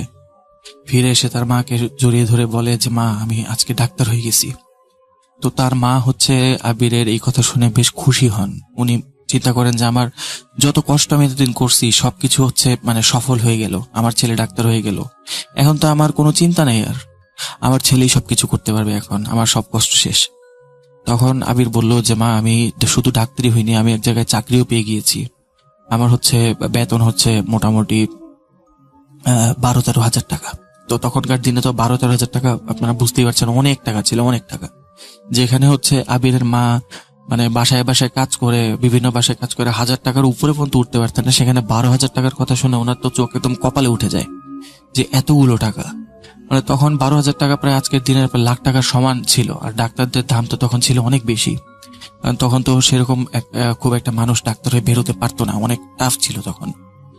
আর হচ্ছে বর্তমানে সরি, আর ওরই যখন ডাক্তার হয়ে ডাক্তার আবির যখন মানে বাসায় ফিরে এসে মাকে এই কথা বলেন, তখন মা জিজ্ঞেস করেন যে তোমার কোথায় পোস্টিং হয়েছে।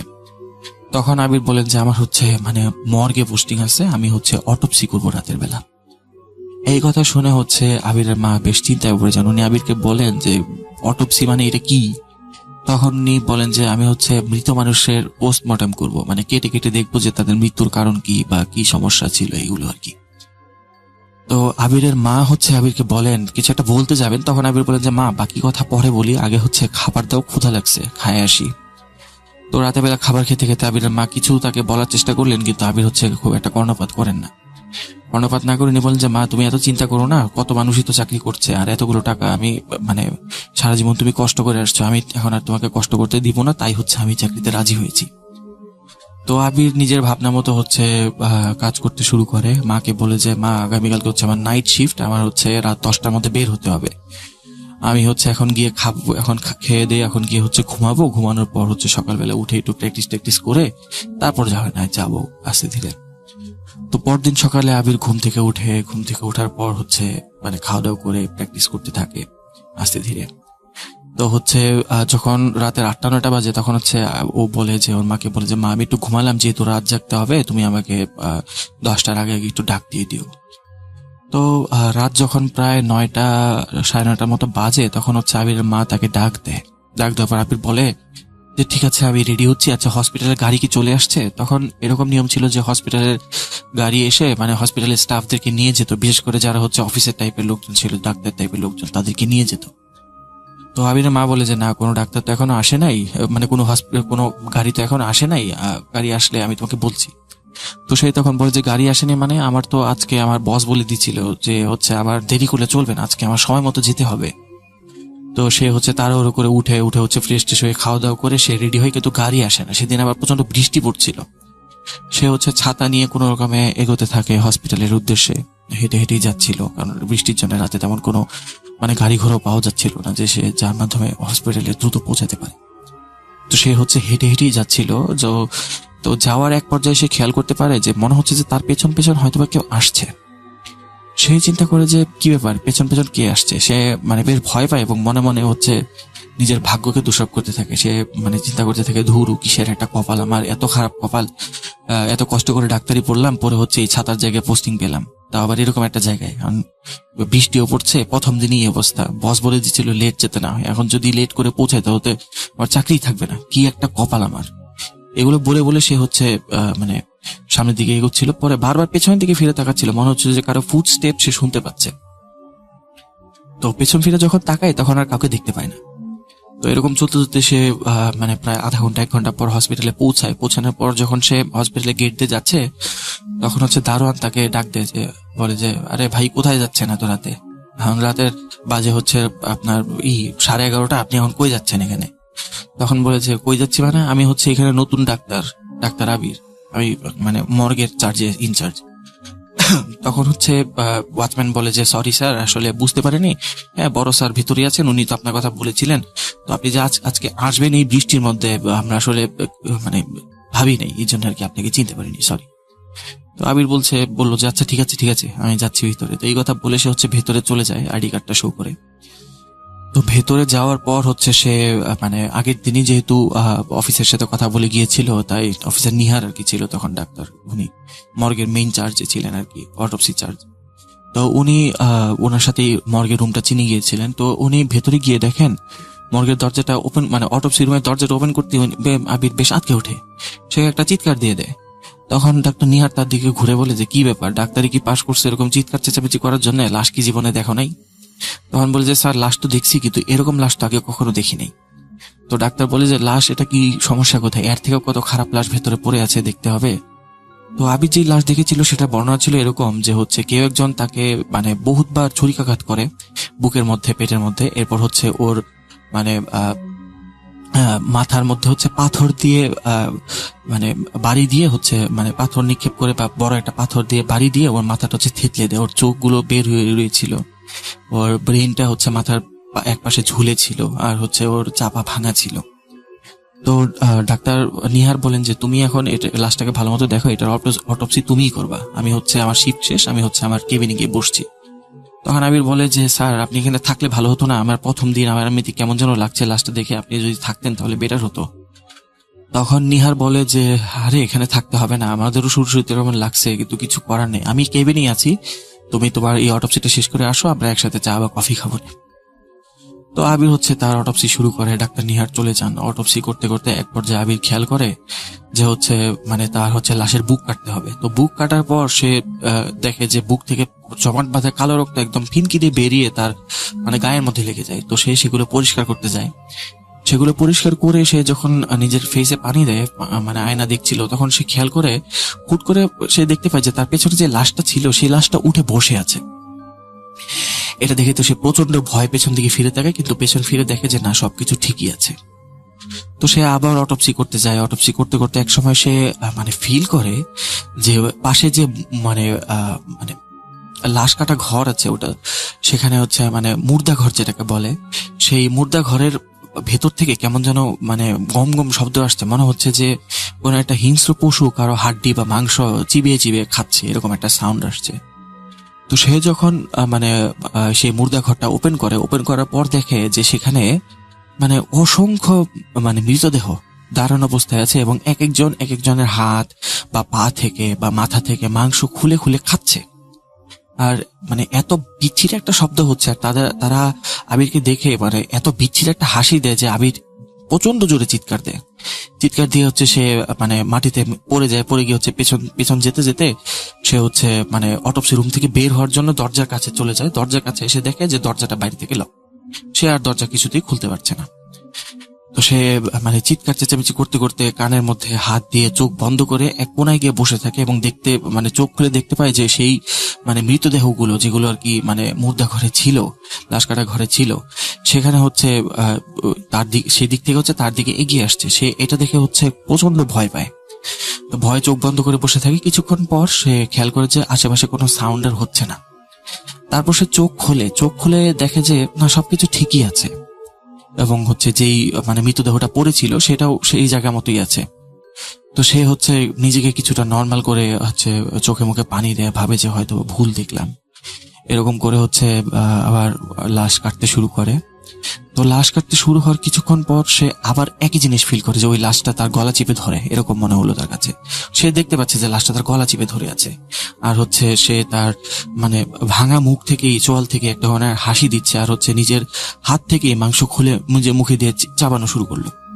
এটা দেখে তো সে আরো জোরে চিৎকার দেয়। তার চিৎকার শুনে হচ্ছে ডক্টর নিহার হচ্ছে সেখানে চলে এসে দরজার ভেতর ঢুকে আবিরকে জিজ্ঞেস করে, আবির কি হয়েছে, তুমি এরকম চিৎকার করছো কেন? তারপর হচ্ছে উনি মানে মুর্দা ঘরের দিকে তাকিয়ে জীবনের সব থেকে বড় ধাক্কাটা খান। উনি দেখেন মুর্দা ঘরে যত লাশ ছিল সবগুলো লাশ বিভিন্ন ভাবে কাটা, এবং মুর্দা ঘরের চারপাশে হচ্ছে মানে রক্ত দিয়ে ভরা। লাশগুলো এমন ভাবে কাটা মনে হয় যে কেউ পাগলের মতো তাদেরকে খালি কুপিয়েছে, আর নিচে সমানে রক্ত এবং মাংস পড়ে আছে, হাড্ডি গুড্ডি সহ ভাঙা অবস্থায় পড়ে আছে। মনে হচ্ছে কেউ কুপিয়েছে, না হলে হচ্ছে কোনো একটা ভারী বস্তু দিয়ে থেতলে দিয়েছে, এরকম অবস্থা। তো তখন ডক্টর নিহার আবিরকে জিজ্ঞেস করে যে কি ব্যাপার ডক্টর আবির, আপনি এসব কি করেছেন? তখন আবির বলে যে না, আমি এসব কিছু করিনি, আমি এসব কিছু জানি না। তখন তাকে জিজ্ঞেস করে আসলে এখানে হলো কি হয়েছে। তারপর হচ্ছে ডক্টর আবির ডক্টর নিহারকে সবকিছু খুলে খুলে বলার পর ডক্টর নিহার বলেন যে আমি এত বছর যাবত এখানে কাজ করি, আজ পর্যন্ত তো আমার সাথে কিছু হলো না, তো তোমার সাথে এরকম কেন হলো? এসব তো তুমি করছো, এসবের জন্য তো দায়ী তুমি, এই লাশগুলো তুমি নষ্ট করছো, এখন এগুলো অটোপসি কিভাবে করব? তো এরকম করতে করতে তিনি যখন মানে আবিরের উপরে বেশ চড়াও হন, তখন উনি খেয়াল করতে থাকেন ডক্টর আবিরের মুখে একটা শয়তানি হাসি জেগে ওঠে। মানে উনি কেমন যেন নিজের মধ্যে নেই। উনি ডক্টর নিহারকে বলতে থাকেন যে হচ্ছে তুই আমাকে শিখাবি কিভাবে কাজ করে, দেখ আজ তোর উপর অটোপসি করবো।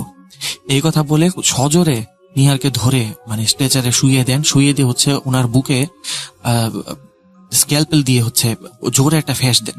ফ্যাস দেওয়ার পরে ওনার বুকটা অনেকটা অংশ কেটে যায় এবং হচ্ছে ওনার মানে বুকের যে মানে খাঁচার বা পাঁজরের যে হাড় আছে ওটা হচ্ছে এক্সপোজ হয়ে যায়। উনি প্রচন্ড ব্যথায় চিৎকার করতে থাকেন। তো হচ্ছে ওয়াচম্যান বলে ডাকতে থাকেন বা বাঁচাও বাঁচাও করতে থাকেন, কারণ আবিরের শরীরে এত শক্তি যে উনি কিছুতেই তার সাথে লড়াই করে উঠতে পারছেন না। তো এরপর হয় কি ওয়াচম্যান আসে, ওয়াচম্যান এসে দেখে যে ডক্টর আবির হচ্ছে ডক্টর নিহারের বুকে কাটা ছেঁড়া করছে এবং হচ্ছে তার হাত থেকে মানে চামড়া উঠিয়ে নিয়েছে কেটে, আর হচ্ছে ওই চামড়াগুলো নিয়ে হচ্ছে বুকের মধ্যে রেখে সেলাই করছে, এরকম মনে হচ্ছে তাকে দেখে। তো উনি হচ্ছে ডক্টর আবির দিকে তাকিয়ে বলেন যে আরে স্যার আপনি কি করছেন এসব?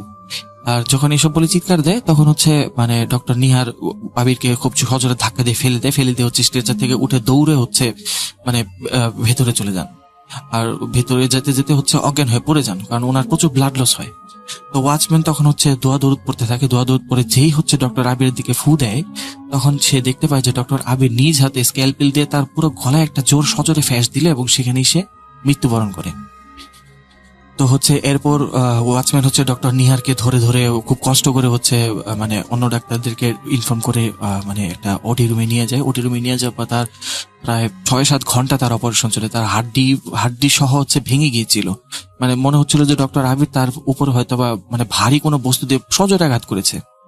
তো এরপর প্রায় হচ্ছে 6 থেকে 7 দিনের মতো ডক্টর নিহারের জ্ঞান ছিল না। তো যখন জ্ঞান ফেরে তখন হচ্ছে ডক্টর নিহার এই সমস্ত ঘটনা সকলের সাথে শেয়ার করে যে এরকম এরকম আবির বললো, এই নাকি ওর সাথে হয়েছে। তো পরবর্তীতে আবিরের যে মানে সম্পর্কে জানা যায়, যেটা হচ্ছে যে আবিরের বাবা ছোট থাকতে মারা যায়, এটা হচ্ছে তার সম্বন্ধে খোঁজ খবর নিয়ে আর কি কনফার্ম হওয়া যায়। এরপরেও সেই হসপিটালে আরো বহুত ধরনের অকারেন্স হয় এরকম, কিন্তু এটা আসলে কেন হয়, কেন হলো বা কি জন্য হচ্ছিল এটা কেউ জানতো না। পরবর্তীতে যেই বিল্ডিং এ হসপিটালটা ছিল ওই বিল্ডিংটা হচ্ছে পরিত্যক্ত ঘোষণা করে ওই বিল্ডিং থেকে হসপিটালটা অন্য জায়গায় স্থানান্তর করে নিয়ে যাওয়া হয়। তো স্থানান্তর করে নিয়ে যাওয়ার পর আর এরকম কোনো প্রবলেম রিপোর্ট এখন পর্যন্ত হয়নি। ওই হসপিটাল এখন আছে কিনা এটা আসলে সঠিক তথ্য আমি জানি না, কারণ যেহেতু এটা অনেক আগের একটা ঘটনা। তো এই ছিল আজকের ঘটনা। তো এই বলে হচ্ছে সাকিব তার ঘটনা শেষ করেন। তো সাকিবকে অসংখ্য ধন্যবাদ ঘটনাটি আমার সাথে শেয়ার করার জন্য। তো প্রিয় লিসনার্স, এই ছিল আজকে আমার ঘটনা। তো কেমন লাগলো আপনাদের? আশা করি ভালো লেগেছে। দেখা হবে নতুন কোনো এপিসোডে নতুন কোনো ঘটনা নিয়ে। ততদিন পর্যন্ত আপনারা সবাই ভালো থাকবেন, সুস্থ থাকবেন এবং ভূত.com এর সাথেই থাকবেন। দেখা হচ্ছে আগামী কোনো এপিসোডে। আসসালামু আলাইকুম।